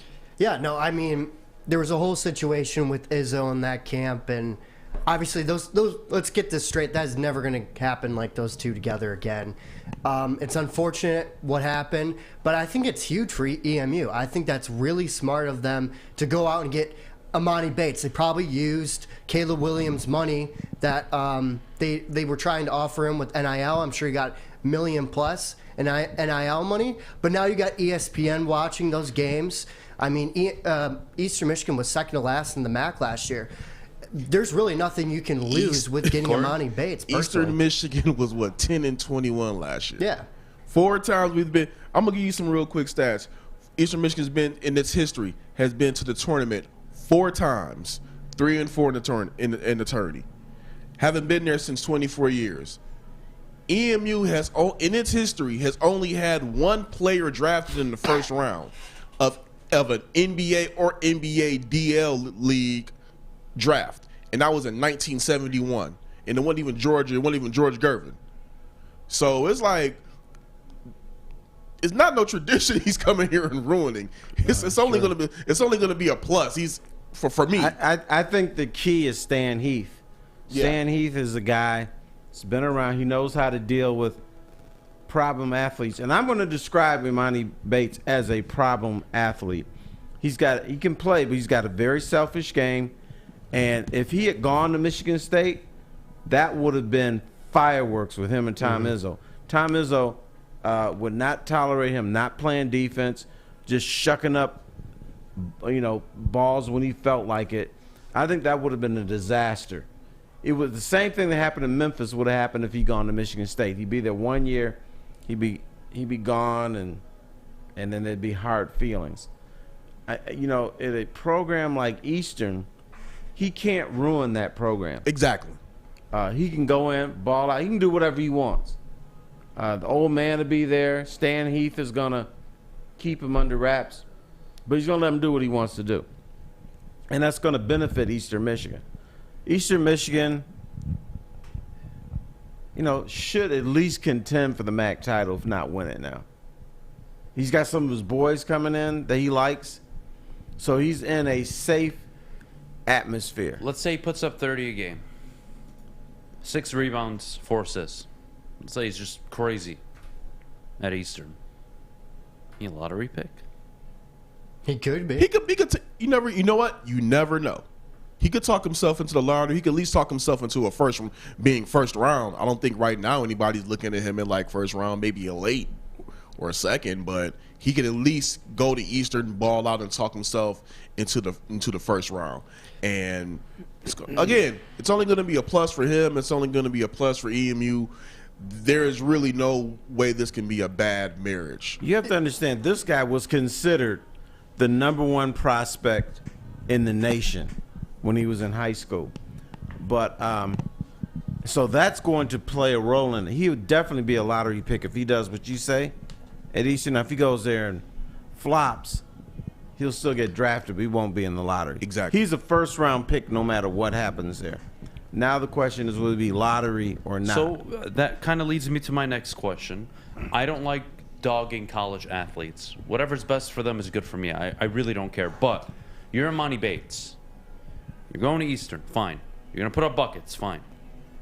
Owen, feel free to answer this, and you really give me your thoughts, but is that the best move for Emoni Bates?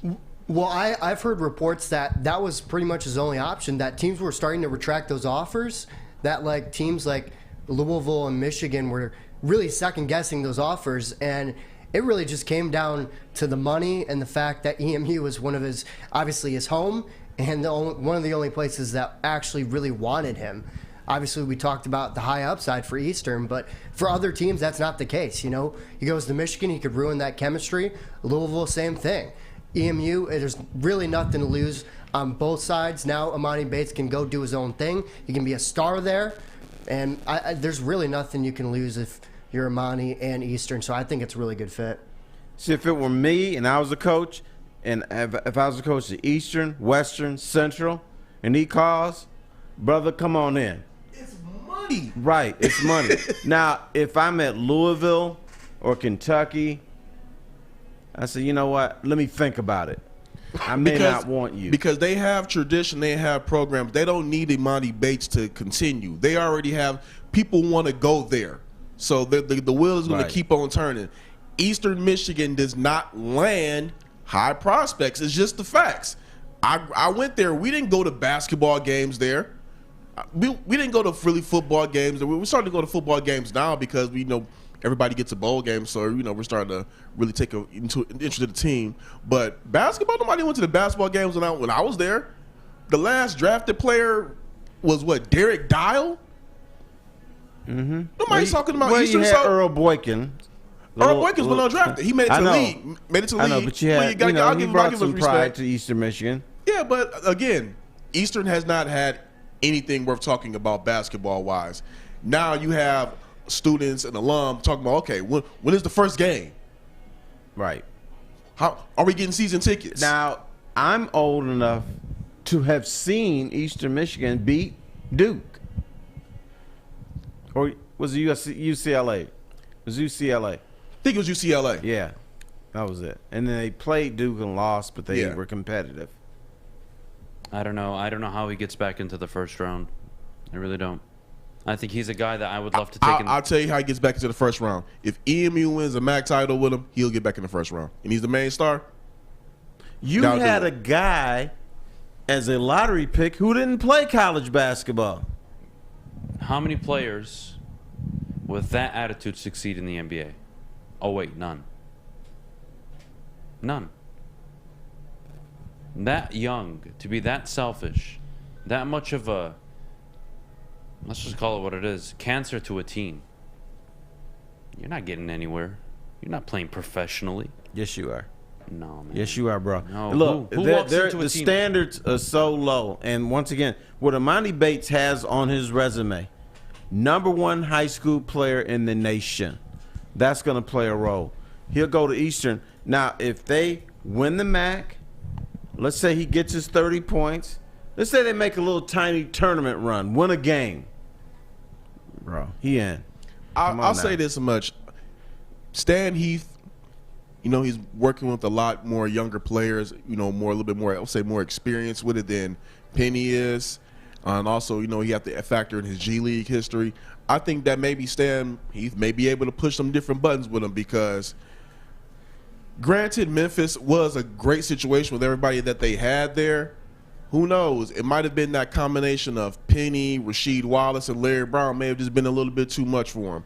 I do know of some of the stuff that he was doing there. Not going to go ahead and get into it, but may have just been over the top, too much discipline for him. Maybe just for him being able to be back home and being a little bit more carefree might work for him. It could work against him, but I do think that if he balls out at Eastern Michigan, he's going to at least, at anything, talk himself into first rounder talks. If they can lead them and get them to a winning record, because again, 8 winning seasons over since '96. Last couple of years they have like a combined. Last 2 seasons they have combined 16 wins. Come on. All right, no problem. Well, Kory, thank you so much for joining us this morning. When we get back, the MLB looking to expand. I'm not sure how the hell they plan on doing that, given Tampa Bay and Oakland are struggling with attendance, but we'll address that in a bit. They want to take those teams out of those cities. Well, we'll discuss in a little bit, but before we do, I need to tell you about our good friends over at Lady Jane's Haircuts for Men, where I get my hair taken care of every week. They're awesome stylists. Take care of me, and they will take care of you. They'll treat you like a king. Walk in anytime, open 10 to 8, 7 days a week. Lady Jane's Haircuts for Men. Again, open 10 to 8, 7 days a week. Lady Jane's, walk in anytime. It's wicked awesome. Hi, my diamonds. It's Crystal with an X. You want to get hot and perfect like me? Here's my super easy routine. Drink at least a gallon of water before you wake up. Attach a weight to everything in your house. Hello? Sell your car and just sprint everywhere. Scream when you exhale. Don't follow Crystal with an X. Do your own thing at Planet Fitness with tons of equipment and free fitness training in our clean and spacious clubs. Join now for just $10 a month and cancel anytime. Make sure you're listening to Woodward Sports all day long. Start your morning with the Morning Woodward Show. Spend middays with Big D Energy. Watch and listen your drive home with the bottom line. And don't forget about Woodward Bets Daily. All live, all right here on the Woodward Sports Network. And we're back here on the Morning Woodward Show. Terry. Yes, sir. MLB says they would love, the commissioner said he would love to get to 32 teams. Yes. And my question is, how the hell are they supposed to do that when Tampa and Oakland struggle with attendance? Do you move them? Where do you move them? I'm not sure what the hell to do. I think, first of all, before you go to 32, you got to find the right fits for these two teams. And then you think about going to 32. I think Major League Baseball wants to move both these teams. One, Oakland has the ready-made transfer partner in Las Vegas. It used to be Oakland would just go to football, go to L.A., come back to Oakland, go to L.A., come back to Oakland. But now all the leagues are no longer afraid of Las Vegas.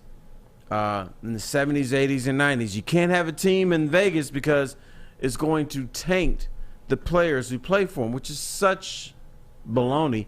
Because now you can gamble on the internet, you can gamble on your phone. I can go right now, mybookie.com, and place a bet. You can do that. So the world has changed. So I think for the Oakland goes to Vegas. That would make sense to me. And probably Tampa to Montreal. Because what Major League Baseball considered, and this is a stupid idea, splitting games between Tampa and Montreal. Yep. And that just doesn't make sense. They chose not to. But Montreal had a team before. Expos. Montreal is a very cosmopolitan city, and I'm sure if you put a competitive team in there, they would win, and they would draw fans. What about Nashville? I like Nashville, sure. But Nashville, solid hockey town. Yeah. I think they would appreciate a baseball They got team. the Tennessee Titans. They got the Titans. Yep. Right across the river. I think they would appreciate a baseball team out in Nashville. Yes. Tampa, not so much. It's a different lifestyle. It's a different. And the demo's all first of all, 90-year-olds. The stadium sucks. Yeah, I was gonna say if they get like a retractable roof like the Miami Marlins, they have a fantastic stadium. Have you been there, Terry? I have not been to the Marlins Stadium, but I have been to the Spaceship. Tampa? The Spaceship, when you walk into it, it's like you're at one of those third world malls where it's enclosed and it's comfortable in there. But it's just not a good place to watch baseball, basketball, or anything. In fact, the mayor of St. Petersburg is talking about that neighborhood used to be a neighborhood was with black people living there. It was impoverished.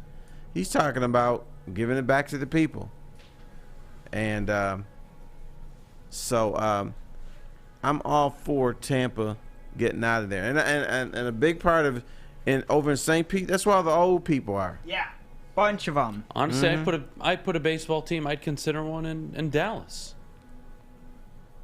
You can do that because they baseball in the South is a thing. Oh yeah, it is the thing, but they are concerned about the heat. But you put a dome over it.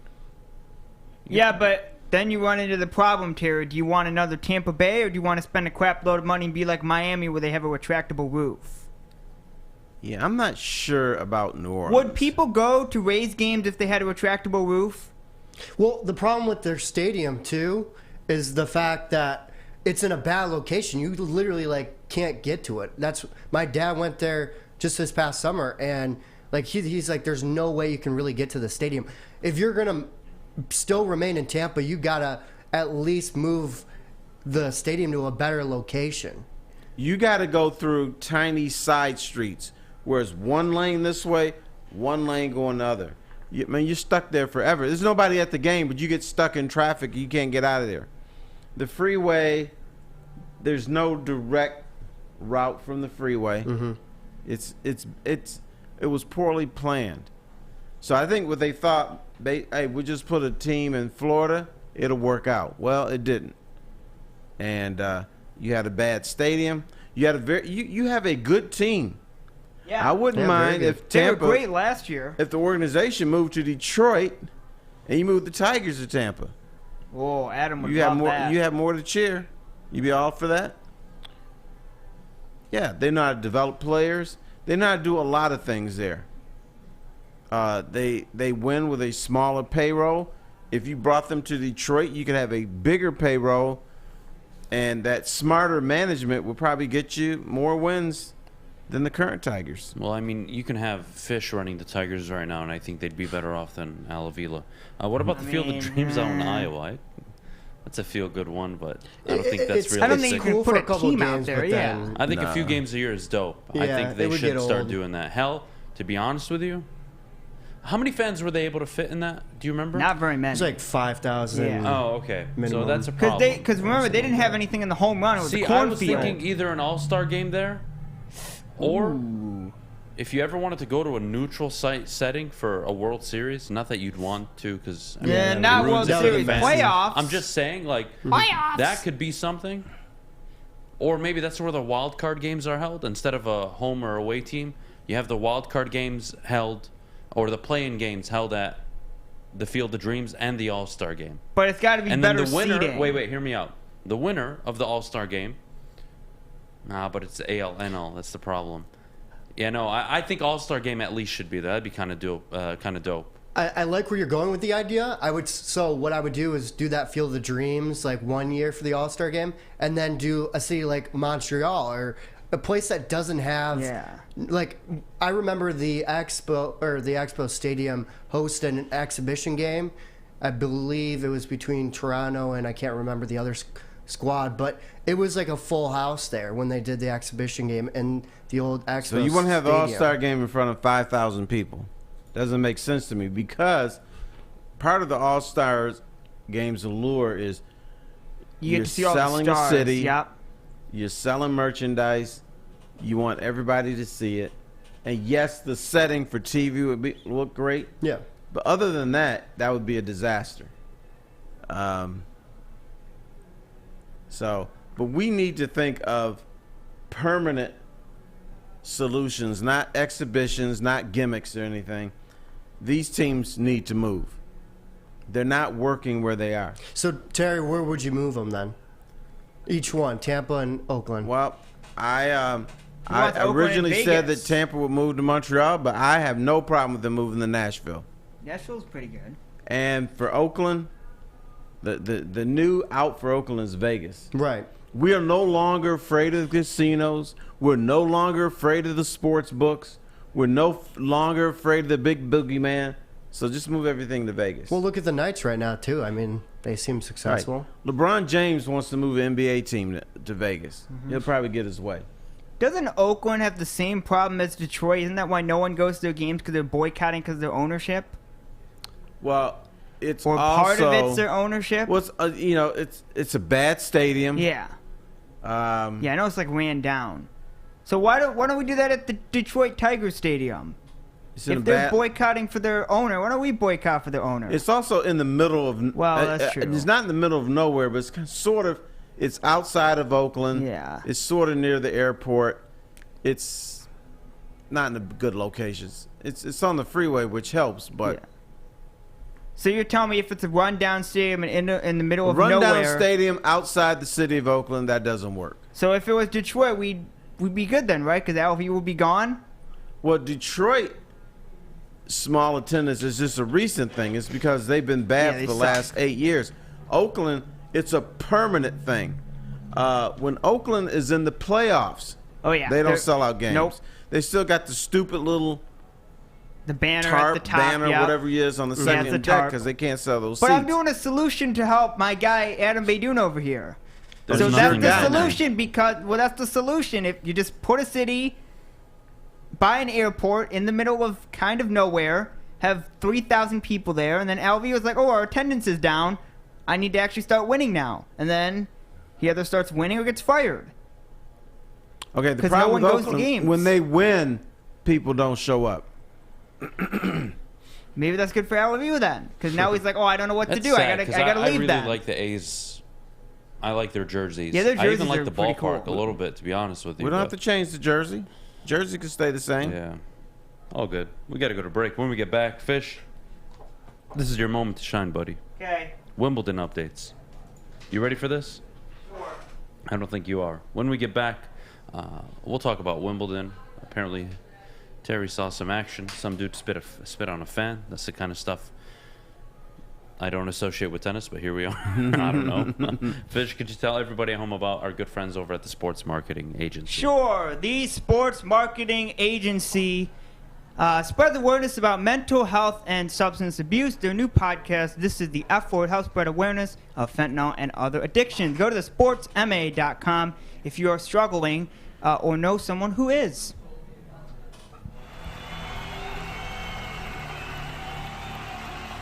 He's going deep, right side. Oh, that is Edwards out there. He goes up in the air at the goal line. Hey, it's Brandon Edwards here, wanting to welcome the sports marketing agency to Woodward Sports Network, to the family. Glad to have you guys. For the last decade, the sports marketing agency has literally leveraged athletes around issues such as mental health and substance abuse. Glad that we can finally start trying to get the stigma off of mental health that's been there for all these years. You don't have to go to the beach, man. You don't have to get your butt crack full of sand. You just need a little chili peppers, man, to get that glowing beach chili peppers tan. Woo! With 26 locations in the Metro Detroit area and more coming, Chili Peppers Tanning is where you'll find the cleanest salons in the D. Join the Pepper Club for the best deals on unlimited tanning. Head to chilipepperstanning.com. You just need a little chili peppers, man. 3 NBA championships. Detroit fans were there. 11 Stanley Cups. Detroit fans were there. 4 World Series wins. Detroit fans were there. And that one Lions playoff win in 1991, yeah, Detroit fans were there. Woodward Sports, where the fans are. All right, we're back. Typically, I'll never, ever acknowledge this, but when somebody spits on a fan, that's news. Fish, Nick Kyrgios spits on a fan. What the hell happened? Well, he spit on a fan, but he also, I guess he called the umpire a snitch on, what's today? Thursday, so Tuesday. It was wild.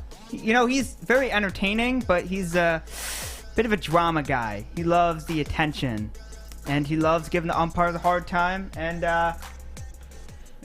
people, you know, you love to hate him. He's one of those people. Everyone has those players in sports. Are tennis players soft? Now, I understand certain ones are. The fan heckled him. Yeah. He didn't use racial slurs, even though people have used racial slurs against him in the past. So he's heckling the guy. Yeah. You know, he doesn't like him as a tennis player. So Kyrgios wanted him removed from Wimbledon. Yeah. And officials wouldn't do it. So he got pissed and spit on the dude. Which, that's what he does. There is a trifecta of people who messed up. Wimbledon officials maybe should have catered to the spoiled tennis player and said, okay, yeah, he called you some dirty names. Possibly. So we're going to kick him out. The fans, you know, they just feel, once I pay my money, I can do anything or say anything I want, which is wrong. And then Kyrgios, you don't disrespect a man or anybody by spitting on him. That's the most disrespectful thing that you can do. Yeah, he's known to do that. He'll throw lawn chairs. He's done that before. He'll just start chucking stuff. So this is a trifecta of asshole. Basically what happened yesterday. Yeah, he's... And so everybody's wrong. Nobody's right in this whole thing. And so now we have a mess in tennis. I almost got into an argument in high school with a parent. I didn't spit on them, but, you know. Did you do spittle on them when you were screaming? Let's just say I said not nice things about his wife, who happened to be bigger than usual. Oh, boy, that's a surprise. Now, I was 17, so excuse my language, but he was just talking about a lot of junk. I was playing his son and singles tennis. I played tennis my sophomore or junior year of high school. Were you good? Huh? Yeah, I was okay. Okay. And were you making bad calls? I didn't make a bad call, so it was out. It was clearly out. Oh, boy. His dad from the other side of the court said it was in. Got into this whole ruckus. The ump came, or the field manager, and the coaches came, and they were like, just replay the point. And I'm like, I'm not replaying the point. Like, he should focus on his wife and getting her fat ass in shape instead of telling me what's in and out. Word for word, that's what I said. So clearly I haven't changed since I was 17. But And in the middle of that, you said go to Planet Fitness. well, he wanted to fight me after that. No, he wanted to fight me after that, and that became a whole thing. And I basically forfeited the match because I wasn't going to replay the point. I told the kid to go fuck himself. I told their coach to go fuck himself. And I told the parents to go fuck themselves. So that's 3 F words you can have flannel edit out. I apologize. But I had to tell the story the way it was. So I never played tennis after that again. I went and started playing football. and baseball. And I stuck to So football they and forced your baseball. retirement. Yeah. Because you're a hothead. They're a bunch of bitches, that's why. It's not because I'm a hothead. I'm a great sport. I was a very respectful kid on and off the court. Any sport I played. On the diamond, I was a very respectful person. Although you told 3 people to go bleep I didn't tell her themselves. to be a hippo. I didn't tell the coach to be a bitch. And I didn't tell her the kids... You make fun of a woman's... If you're a parent, shut the hell up. There's 2 kids playing. Let them play. Let them figure it out on the court. You're going to get involved. It's inappropriate. You're just as much of a child as your child is. Just because your child was getting his ass whooped, it doesn't mean you get to, but I got to defend my kid. Shut the hell up. Watch your kid take the ass kicking.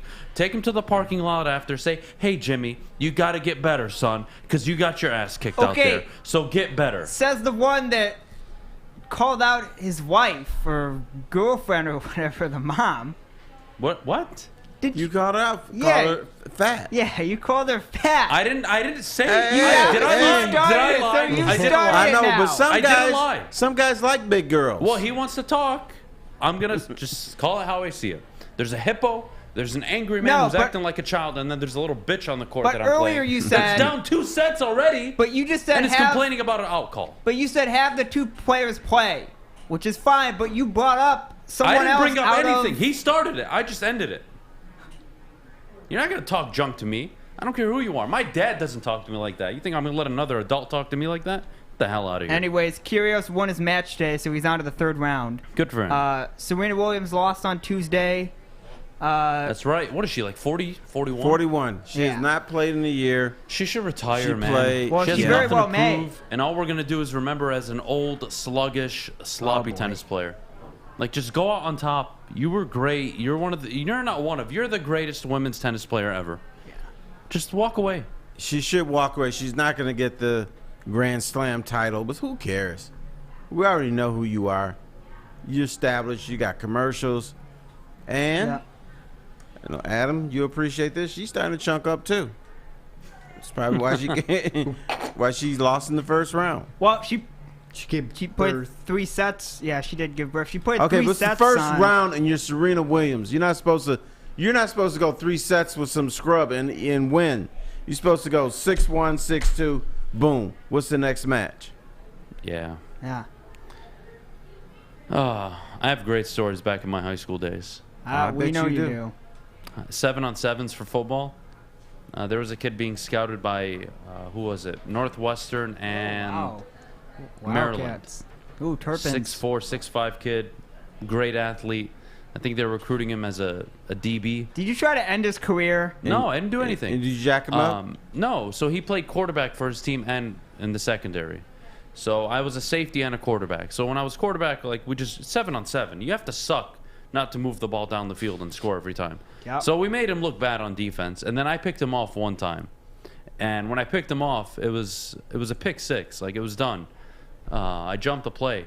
So then I just went and handed him the ball, and this dude threw the ball right at my head. Yeah, you're Just not ready to smart fight for me. that. That's kinda He got so disrespectful. pissed. I made him look like a jackass in front of all those people.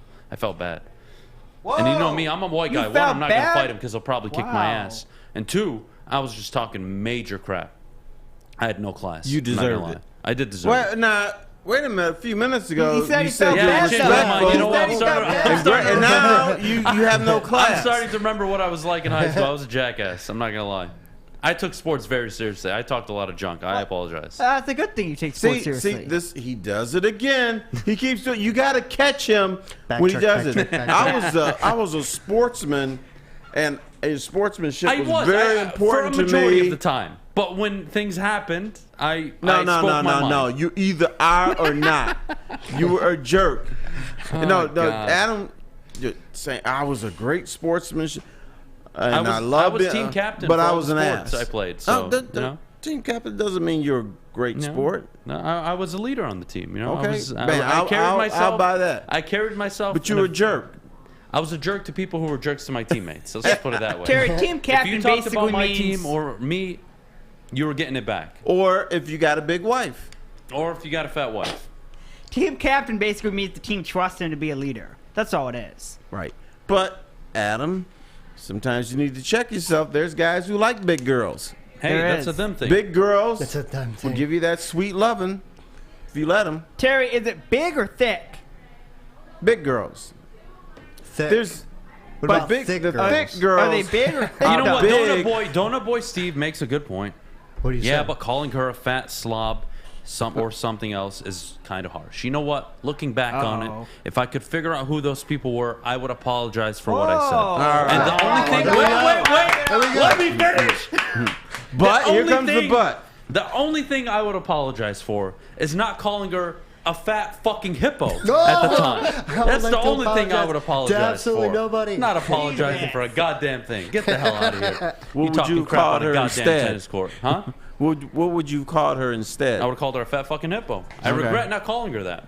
Oh, I thought you did. I called her a fat bitch. Okay. I don't think that was Oh. enough. I think she deserved a little bit more. I don't think she did. Well, tell her husband to shut the hell up. We got to go to break. When we get back, Mailbag, get all of your questions, whether it's about what I said in high school or what I did, or whether it's about Terry, I don't care. Get your questions in the chat. We'll be back in just a little bit. Oh, my God.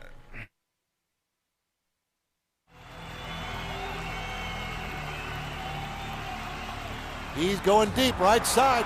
Oh, that is Edwards out there. He goes up in the air at the goal line. Hey, it's Brandon Edwards here, wanting to welcome the sports marketing agency to Woodward Sports Network, to the family. Glad to have you guys. For the last decade, the sports marketing agency has literally leveraged athletes around issues such as mental health and substance abuse. Glad that we can finally start trying to get the stigma off of mental health that's been there for all these years. I'm Cade Cunningham.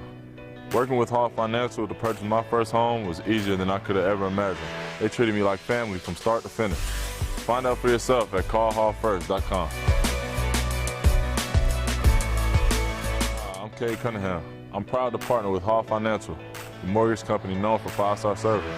Don't just take my word for it. Check out their 5,000 5-star reviews for yourself. Go to callhallfirst.com and get started with your 5-star experience today. All right, mailbag time here on the Morning Woodward Show. Get your questions in the chat, whether it's about the Pistons, my high school days. Yeah, those are going to be most of the questions. Let me tell you, there was one more incident, a famous incident. I want to hear this. So,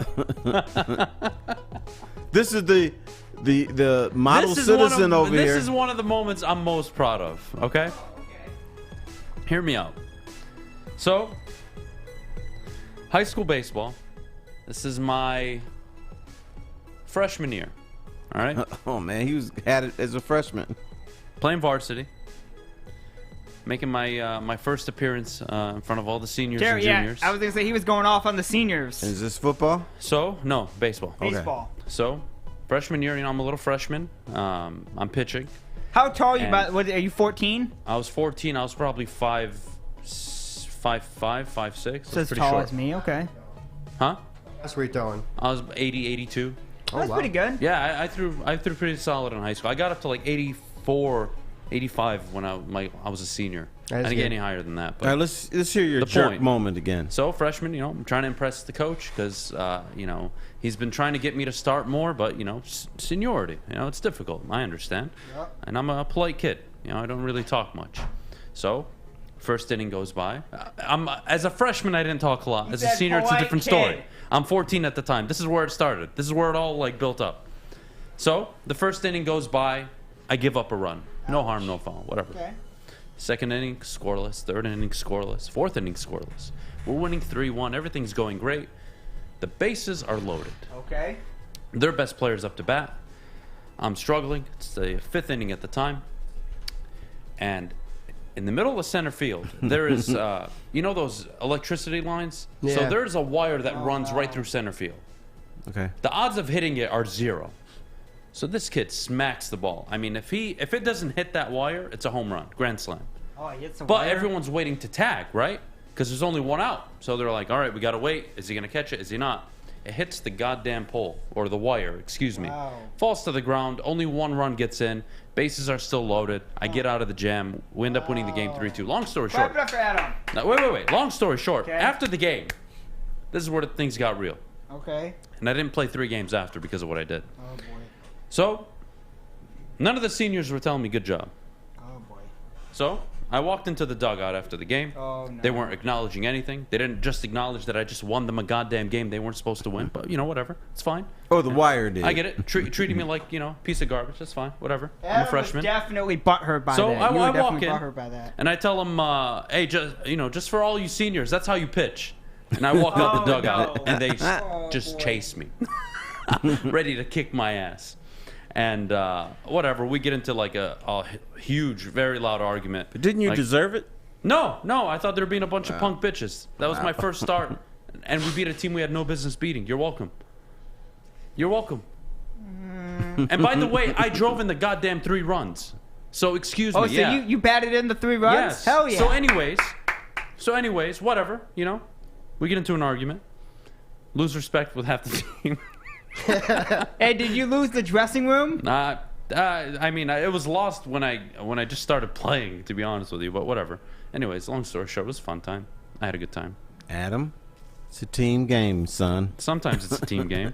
All the time. It's a team game. Tennis is not. No. Bowling is not. Unless you play doubles, then it's part of the team. never play if doubles. you play doubles, but most of the time Why are you're you playing rolling singles. your eyes? You don't like doubles tennis? No, I'm just saying, when we speak of tennis, usually we're talking about singles. That's fair. Yeah, I mean, when I have a lot of great stories of me talking junk. I mean, but Can we have a segment tomorrow, Adam Story Time, where you just give us let's do it. like 10 of We your might. best stories? What I have to do story time all the time. Let's Yeah. see who it is. I was All gonna right, say. I got one more. I was a junior going into my senior year. It was like almost the summer going into the senior year. Okay. And there was a 7-on-7 camp or whatever it was. Long story short, I go there. I play pretty well, and the quarterback that I was competing against at the time was talking a lot of junk. And I basically told him, just wait 3 weeks. Like, once I'm the starting quarterback, you can carry my backs. And like, you don't do that, And I realized the hard way, you don't do that. Coach yelled at me, like I'm trying to start you, and you're talking like you can't do this. Right, but you're polite and I'm great polite. sport. I'm a great All right. man. I'm a great man. I have a big mouth though. Even in I still play like in softball leagues and baseballs. To this day, I talk. I can't. It's in me. I don't know what to do. I can't stop myself. Especially with I never started though. I will say this. I have never started an altercation in my life. I've just escalated them. Okay. The escalator. Would you rather be a Knicks fan or a Kings fan? I like that question, Zach. I would rather die. I'm pretty sure I would rather die than be a Knicks fan or a Kings fan. I'd rather be a Knicks fan because chances are I'm in New York and not Sacramento. So. Yeah, I mean, that's a whole different conversation. Softball Labs in the chat. You can tell them. You can defend me on the diamond game. Yeah, I play in a league with Broder. He knows what's up. Now, what's your little softball team's name? The one I play with Stick is called the Space Dogs. And then the Space one I Dogs. play on Wednesdays is called the Rats. I played for the Rats one time. There you go. So when we I got was in something in common. college. We had the Sachs Rats. Adam should have won the Lady Bing Trophy in high school. Bro, I wouldn't finish top 100. Oh, God. Hey, is tonight your first game, by the way? Today is the Space Dogs' first game. Yep. Yeah, Drake Park. It's going to be fun. You guys are more than welcome to come out. Oh, What time's your game? 6:25. First game. 6:25. Okay. Yeah. Oh, you're out? I'm out. This guy has to go party at East Lansing, so he's not coming. All right, let's see what other questions we have before we go. Let's see. Just thought to let you know Derek Lalonde apparently interviewed with Detroit on Tuesday. Terry?